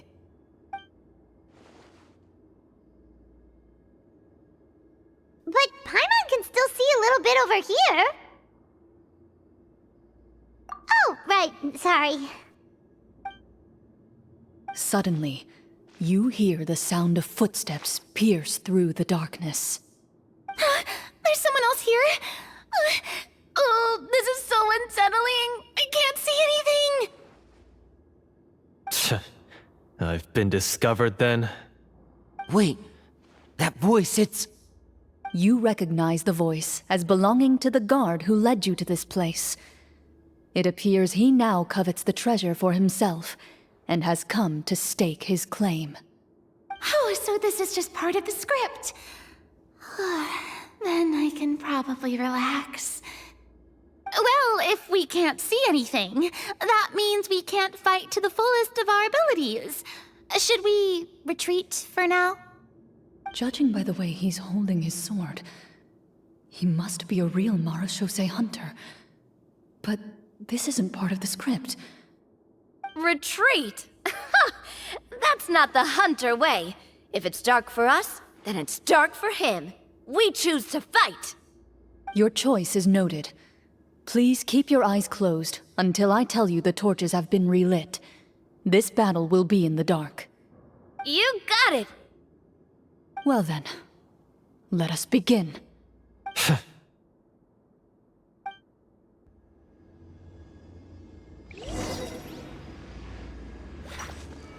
Loaded.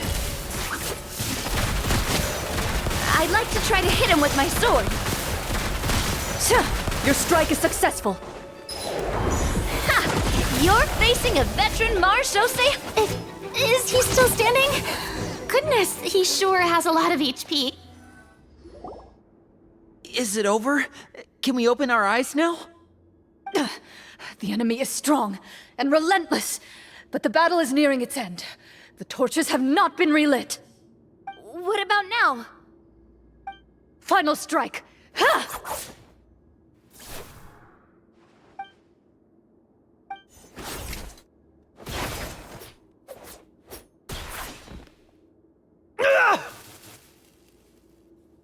Oh, well, did we get him?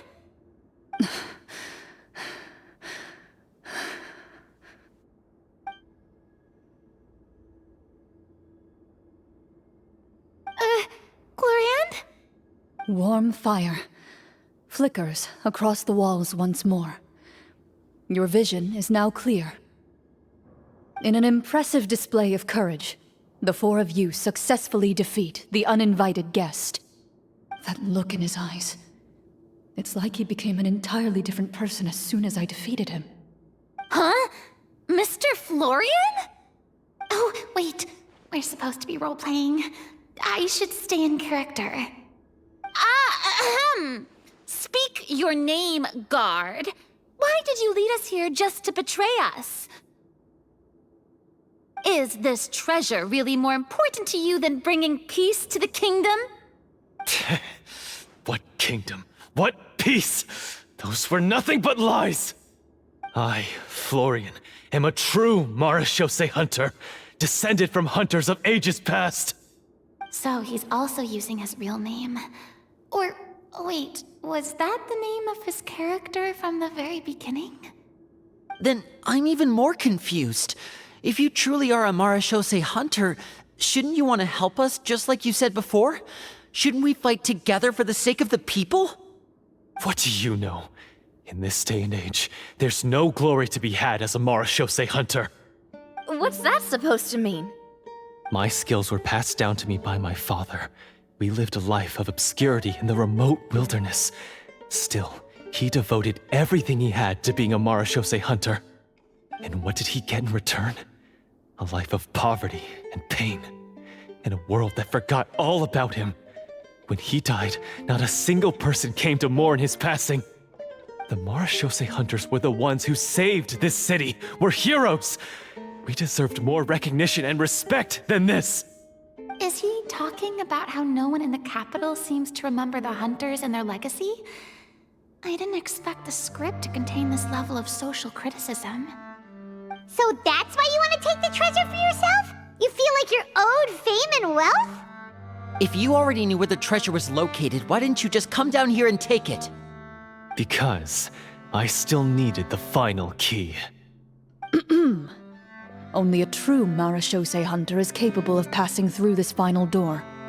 As someone who sought to hurt others for his own gain, Florian lost that right long ago. Okay, but what is this treasure anyway? We've got all the keys, right? So can we just go in and take a look? You're sure you want to go in? We've been talking about it for so long, of course we want to see what's inside! And we've already defeated Florian, right? So he won't try to take it from us anymore. Pesky brats. Watch yourself. Then let's open the door together. All right. Your choice of action is confirmed.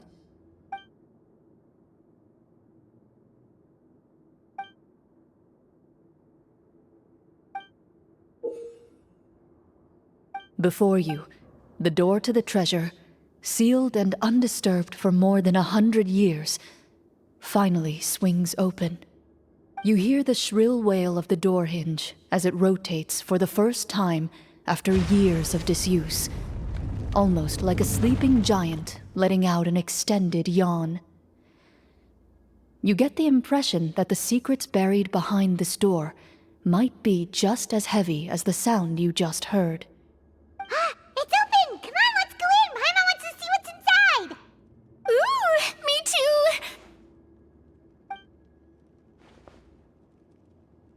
Ugh, uncovering hidden treasure is the most exciting part of adventuring.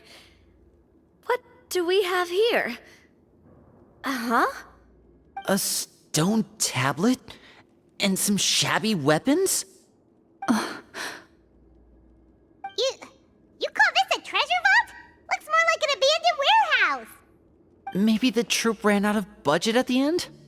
They provided a super immersive experience at the beginning only to drop the ball at the most important part? They could have at least filled this place with cardboard Mora or something! Wait, I get it now. Paimon, this is the real Marashose Hunter treasure. Huh? This is it? The Marashose Hunter treasure is just a stone slab and some broken swords? I can't believe it. I refuse to believe it!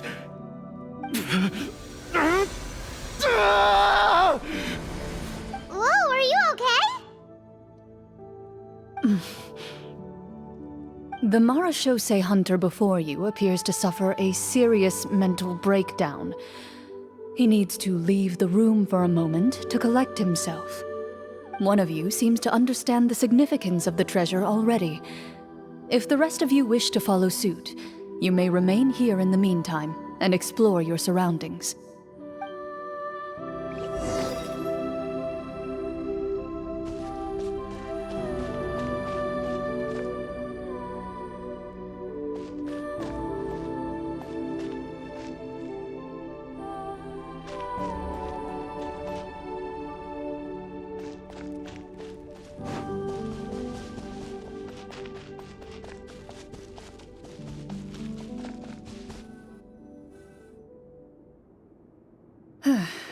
So, how are you doing? Feeling any better? What just happened? Do you remember how you got here? Or what happened to your body just now? I remember now. I brought you here because I wanted to... The explosives in the cave! You mean these? Huh? How did you... I could tell something was off the moment I stepped into this cave, so I kept an eye out. I've already dismantled the whole thing. So the strongest champion duelist in all of Fontaine saved the day once again. Guess I shouldn't be surprised. It would seem your skills as a Marashose hunter are as sharp as ever. I deserve some answers, don't you think? Tell me why you wanted to lure me here. Everything you said earlier sounded like the truth. Luckily, your monologue was dramatic enough to convince my friends you were just role-playing. I don't know. I just always felt like there was something in my heart that didn't belong to me. Something agitated and angry. Who knows? Maybe it was my own anger all along. I could never really tell. The feelings about my father and the other Marashose hunters are real. It just wasn't fair. I was angry, bitter that no one remembered them or praised their accomplishments. I don't know when it started, but at some point, my anger came to completely consume me. At that point, I remembered the legend my father used to tell me. The one about the treasure. But if the treasure was all you cared about, why plant all those explosives? Wouldn't they just destroy the treasure and bury you along with it? I can't remember. My head is a mess. It felt like there was this voice telling me to eliminate the hunters, but now it's gone. From your description, I suspect you were dealing with a devorator. Devorator? Oh, your master... your father, I mean. Never talked about it? It was a kind of monster that was active several centuries ago. No, I've heard of it. I'm just not sure why you suddenly... Wait, it can't be. The seal! The seal? My family has served as Marashose hunters for many generations. But the title and swordsmanship weren't the only things passed down over our line. There was a seal as well. My father instructed me to always watch over that seal and maintain it regularly. He said it had been passed down over a truly ancient age, and protecting it was our clan's most important duty. But I neglected that duty after he died. I finally decided to come down and check on it one day, and that's where my memories become fuzzy. The Devorator would be a formidable adversary for any mortal being, even ones as capable as the Hunters. If you lacked the power to completely destroy it, you could easily fall prey to its influence and corruption.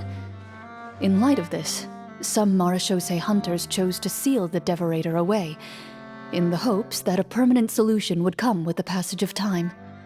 I heard it has the power to amplify the obsessions and desires in people's hearts, to the point where they overtake you entirely.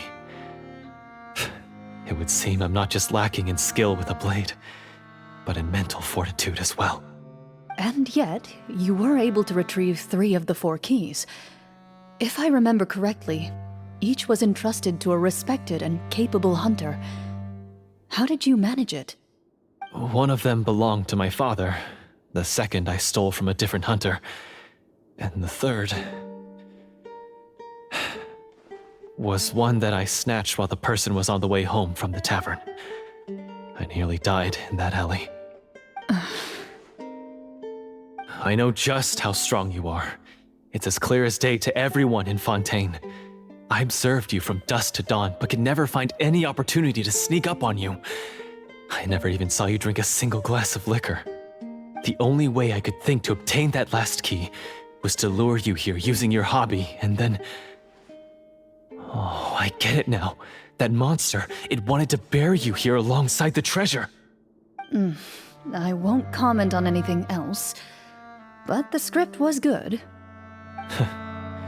Well, I did pour my heart and soul into it. The stories my father used to tell me about the glory of the heroic Marashose hunters and how they came to be forgotten. It's more than just a story. Huh? You're proud to be a hunter. You're still holding onto that part of yourself, no matter how small. I have done so many despicable things. I have nothing to be proud of. Then explain the purpose of the evil sorcerer in your story. Isn't he the true antagonist? The one who sought nothing but his own gain, and used the people as pawns to attain it? In your heart of hearts, he was the one you truly wanted to defeat. But I've already tainted my sword. I no longer have any right to... Wake up, Florian. Remember how you introduced yourself earlier. Do you really think the hunters acted out of a desire for honor and glory? Or to be loved and acknowledged by the people? What did your father teach you about our order? You do not wield your sword for yourself, but to protect those you serve. There's nothing special about a blade. It's the intentions of the wielder that matter above all else. Do you still not understand? Even after seeing the treasure for yourself? The contents of that room, they represent the true legacy the hunters left behind.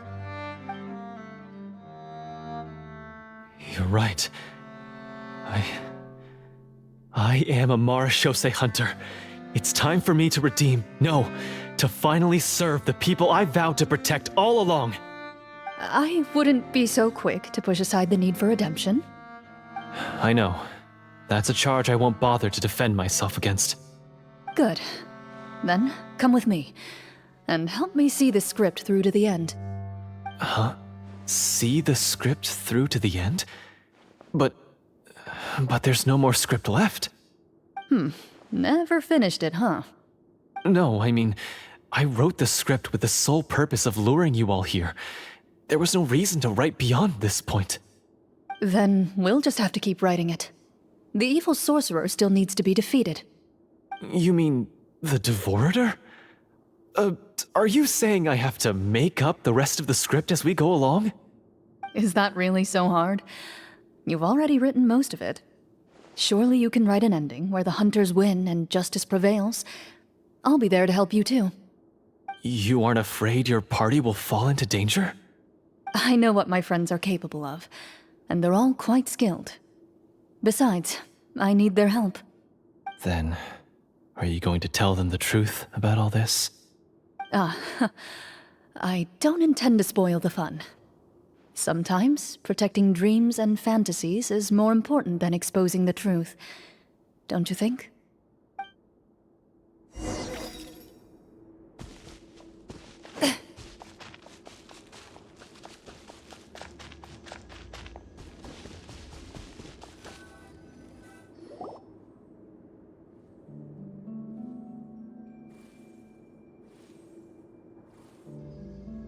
They're back! That took a while. Ahem!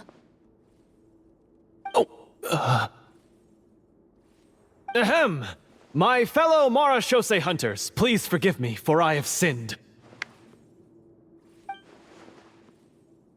Tone it down. Sorry. After crossing swords with you and witnessing your courage in battle, I've rediscovered my true self and regained my pride as a Marashose hunter. Oh, do I smell a redemption arc? I confess, I was brainwashed by the evil sorcerer. He asked me to lure you here so he could bury you in this cave. That little... Wait, you're saying all of that wasn't you, but the evil sorcerer? That's right. He's adept at manipulating the hearts and minds of the people. I fell under his influence because I did not possess a strong enough sense of will. Huh. And how are you going to prove that you're a changed man? We're not going to fall for the same trap twice. To be perfectly honest, I only came to my senses after seeing the treasure. It reminded me of my father's past teachings. The treasure was actually... The names of all the Marashose hunters from ages past and their weapons? Wait, you already know? Of course. Don't underestimate a veteran role player's exploration skills. Oh, wait, I mean Marashose hunter Navia's exploration skills. We just finished reading through the content of the stone tablet. That tablet recorded the lives of some fascinating people. For example, this Marashose hunter called Est. She inherited the responsibilities of the Golden Hunter and passed judgment on many people. But in private, she had a very easygoing personality. Her favorite pastime was singing and dancing with her friends, and she was said to have a beautiful voice. So, she was just like you. Oh, you really think so? Well, when you put it that way, I suppose I also have a few things in common with this Walter. Working as an executioner, he supposedly used a countless number of tricks to confound his enemies in battle. Oh, if only I could have seen the feats of magic he pulled off back then. Their lives were all so exciting. You could write so many cool books about their accomplishments. How could they have all been forgotten? Because they chose to be. To hunt monsters that only appear in the shadows, you must also operate in the dark. To be a Marashose hunter is to willingly give up on wealth and fame. Then this stone tablet must have been left behind by their companions. That's right. Few Marashose hunters ever revealed their identity to the public. They always protected the city from the shadows. The only time they spoke of their accomplishments would be at night, when they gathered with their fellow hunters in front of the bonfire to share stories of the monsters slain by their hand. So, this tablet was created not so that the hunters would be remembered by the people, but so that they would be remembered by each other. No wonder this place was so well hidden. You regard the stone tablet in solemn silence. The names of your comrades etched onto its surface serve as a reminder that you are never truly alone. The tablet proves that, although a hunter walks a shrouded path, it is not a solitary one. There will always be those who walk beside you, a fact that remains as true today as in ages long past. Their legacies shall continue to be passed down from generation to generation, as everlasting as the stone onto which their names are carved. Father, you once told me that I should seek out the treasure if I ever became lost. So this is what you wanted me to find.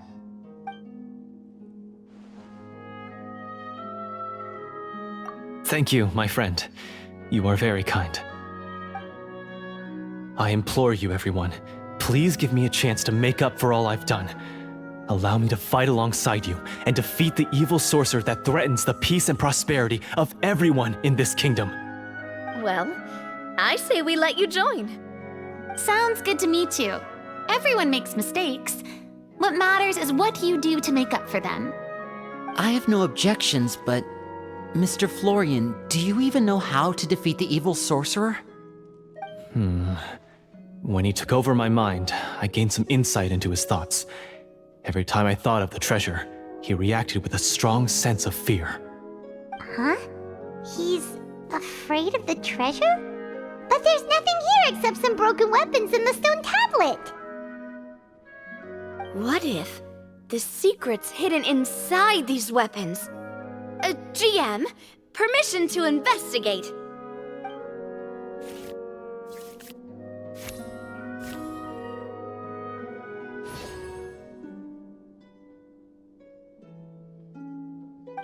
At first glance, the weapons appear absolutely ordinary. But as you observe them, you notice a faint energy emanating from within. These blades have slain countless monsters. Though it's been a long time since they were used in battle, their edges remain sharp, as if they're simply waiting for the next worthy hunter to carry on their legacy. So basically take these with us, right? I'll take this weapon, since it used to belong to Est. Maybe it'll find comfort in being held by someone who appreciates the arts. Good idea. I'll take Mr. Walter's bow then, from one archer magician to another. Paimon's gonna pick a cool weapon too!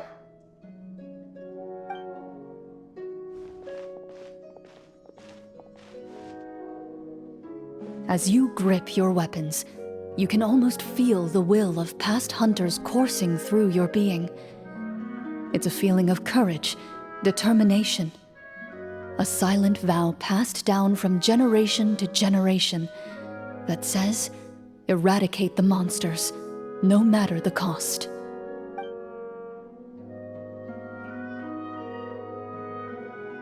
Mr. Florian, do you know where to find the evil sorcerer? I was able to see his surroundings when our minds were connected. I believe he's currently hiding out at the church in the kingdom. We must be extremely careful.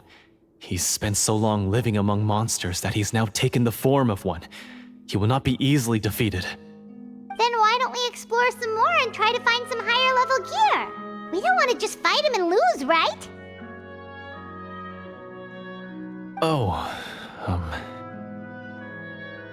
No, we have to strike now.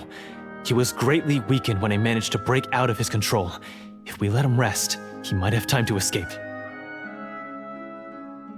I agree with Mr. Florian. We've got to act while we have the advantage. Don't forget, the people of the capital are counting on us.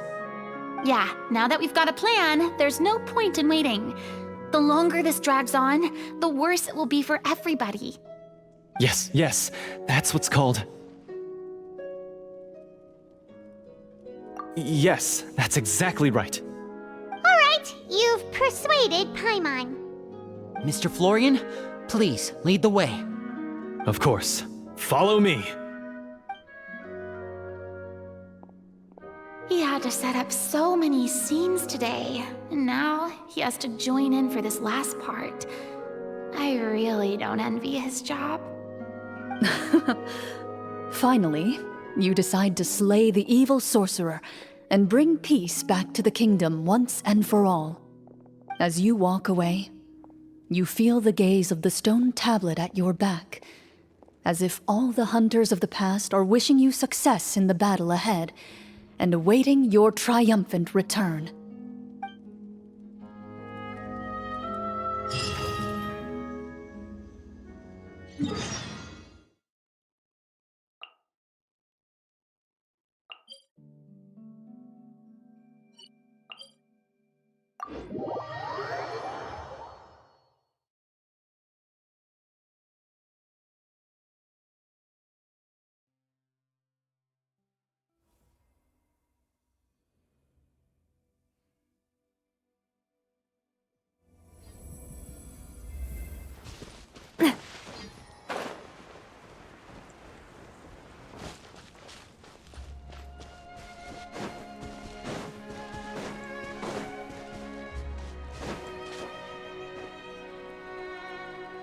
Finally, you arrive at the church Florian described. As you approach, an ominous aura surrounds you. You get the sense that your enemy is close at hand. How strange. This uneasy feeling seems so real. How did they manage that? Now, it is time for the final battle. Let's go!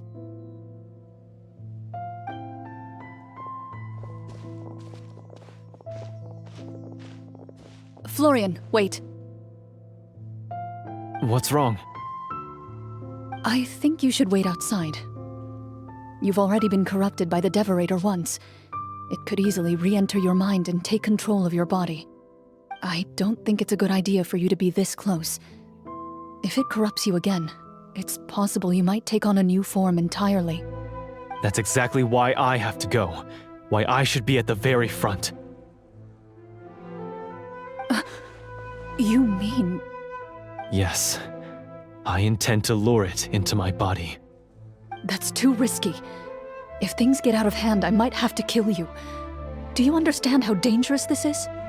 I understand, but if I do this, you'll have a clear and visible target. The Devorator will have a hard time passing up a chance to enter a body it knows how to control. You won't have to worry about any of your friends being taken over.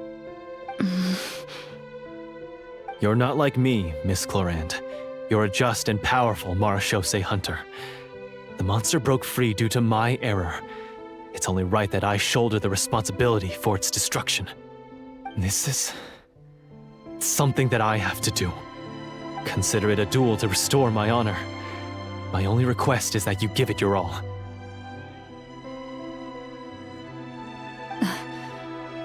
I understand.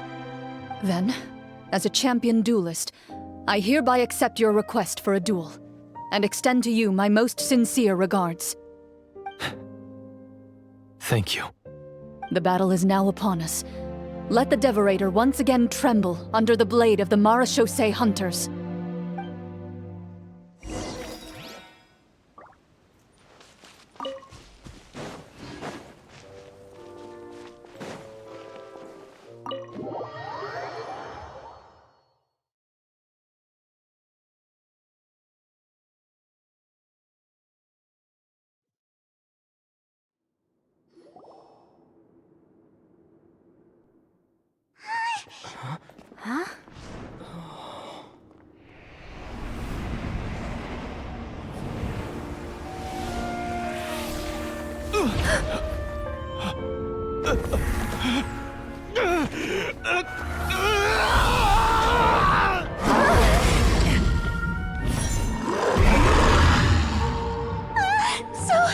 So lifelike!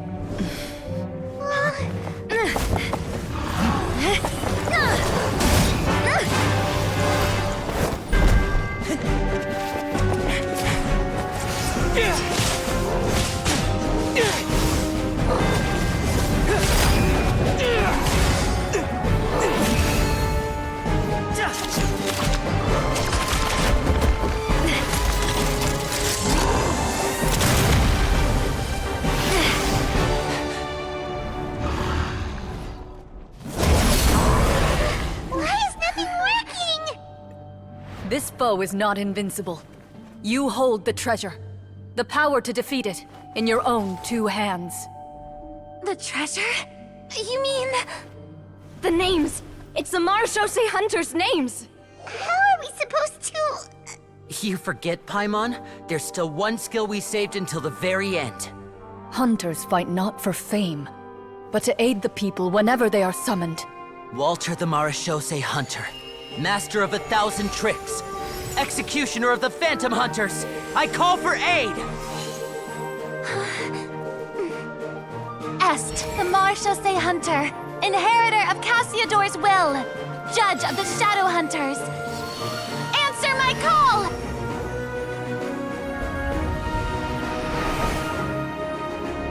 Petronia, protector of justice and order. The hunter I respect the most. Thank you for saving my friend, the best one I'll ever know. Please, lend us your strength!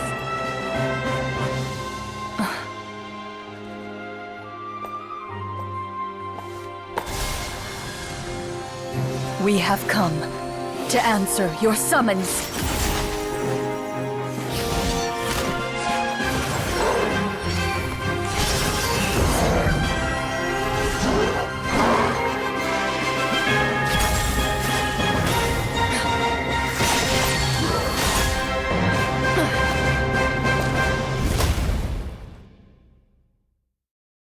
And so, the monsters were eradicated, and the sorcerer was defeated. Peace soon returned to the capital. Those in the court, manipulated by the sorcerer, also recognized the errors of their ways. Some remembered the names of the heroes who saved their kingdom, but others simply continued their lives none the wiser. Such is the story of the Marechaussee Hunters. They pursue the phantoms in the darkness and exterminate all who pose a threat. They will always protect the city and those within it, even should all memory of their accomplishments be forgotten by the very people they serve. I am assuming we've finally reached the end of the script. Yes, you've reached one of the better endings. It's a pretty solid story overall. I thought it was just an ordinary adventure at first, but the further we got into it, the more impressed I became with the production and the plot. That final battle especially! All the effects were super realistic. Oh, right. Yeah, totally. That's a really good point. I never expected the weapons we picked up from that vault would have that kind of effect. Yeah, mine nearly scared the daylights out of me when it started glowing. I took a good look at it after we got out, but I don't think it ever lit up again. Oh, we should probably give these props back, right? I'll just leave mine here. Did you have a good time? Of course. Let me know if another script like this comes around. Sure, no problem. Then I'll head back for now. I think I need some time to fully digest everything that just happened. Once Mr. Florian is awake, please pass on my regards to him. He must be extremely exhausted to have passed out cold like that. You're right. He's had a lot to deal with.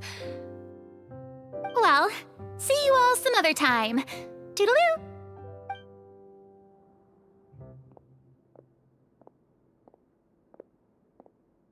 Okay, so, can I ask now? I think it should be fine, yeah.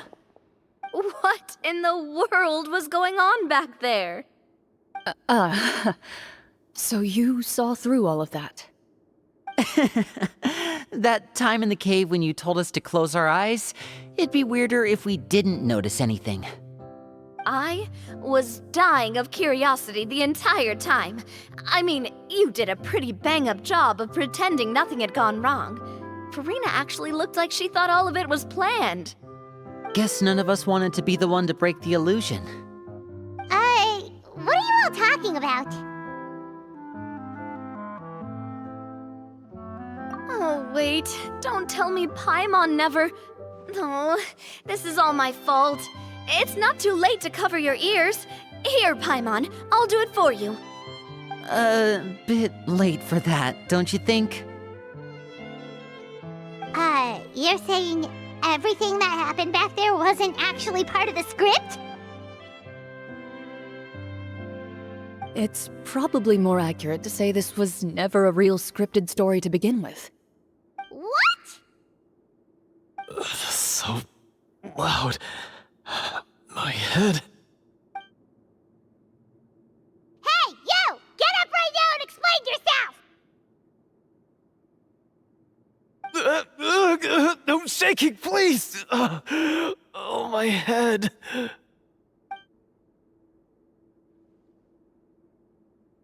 Did Paimon just hear that right?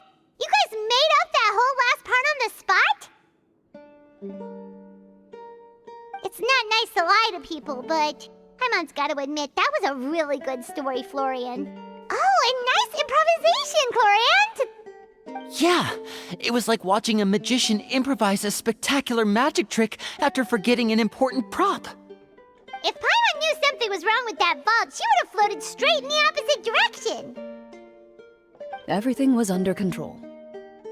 As if you've ever described a situation as being out of control. I'm pretty sure any situation you consider to be easy to handle would scare a reasonable person half to death. Guess I'm just used to it. You must run into a lot of unexpected situations then. That explains why you're so good at coming up with things on the spot. As for you, Florian, I know there's no excuse for what I did. I'll turn myself into the guards at once, confess my crimes, and accept any punishment that comes my way. I would say you've already suffered more than enough. What? You may have been blinded by fame and fortune in the beginning, but your actions during the final battle had proven you to be a true Marechaussee hunter. You'll be far more used to the city above ground than below. Your job as a hunter is more important. But... Of course, you'll still need to take the keys and pay a personal visit to the 2 hunters you wronged. Prepare to accept any terms they give you as well. Yes, of course. As far as I'm concerned, though, your showing in the duel was enough to prove your honor. Then I'll do exactly as you said. I'll go return those 2 keys right now. Thank you so much, everyone. I'll do my best to prove myself worthy of the second chance you've given me. I swear this on my name and honor as a Marechaussee hunter. Until we meet again, everyone.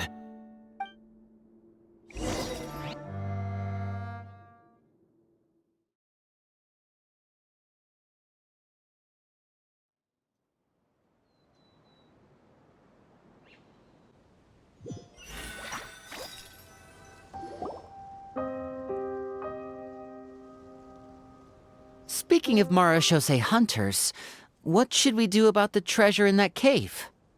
Leave it be. Are you sure? We could show it to people, make it so that the hunters are remembered. Don't you want that? No. Every name on that tablet made the same choice. All hunters know what the path entails. I am no exception. My identity as a Marechaussee hunter is not something I need people to remember. I wish only to be recognized as a champion duelist. Nothing more. That's certainly very different from the path of a magician. Still, I admire your decision. Wait! Paimon just remembered something. If there were no special effects involved, why did our weapons begin to glow during the battle? That's because the Marechaussee hunters of ages past would often imbue their weapons with special enchantments to suppress the monsters. Whenever a monster was nearby, their weapons would start to glow. Oh, so that's why they had an effect on that guy near the end. I really thought the summons were doing all the work. Well, I'm sure the summons were a part of it too. Oh? How so? This particular devorator probably hailed from the same era as the hunters we saw in the room.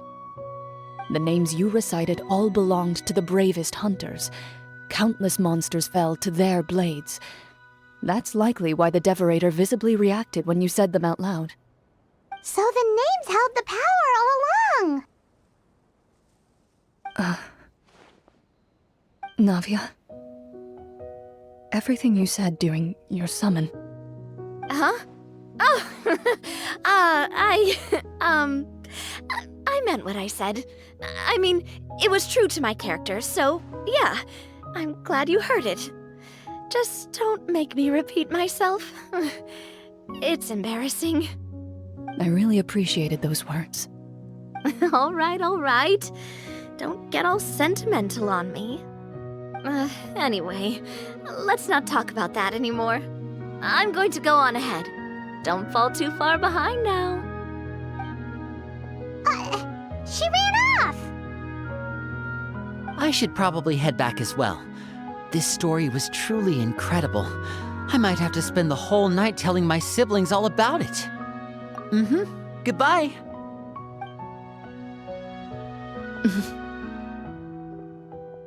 Traveler, should your name and deeds be forgotten, what do you think the significance of your journey will be?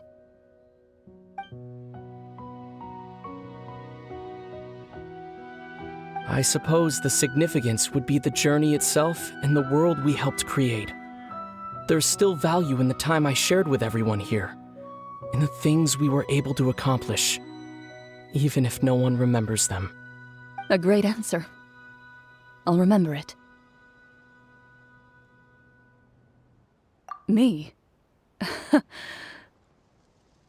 Marachose hunter says nothing in response to that question. Perhaps her answer lies in her silence. An unspoken vow left to echo through the night. The path she walks needs no explanation.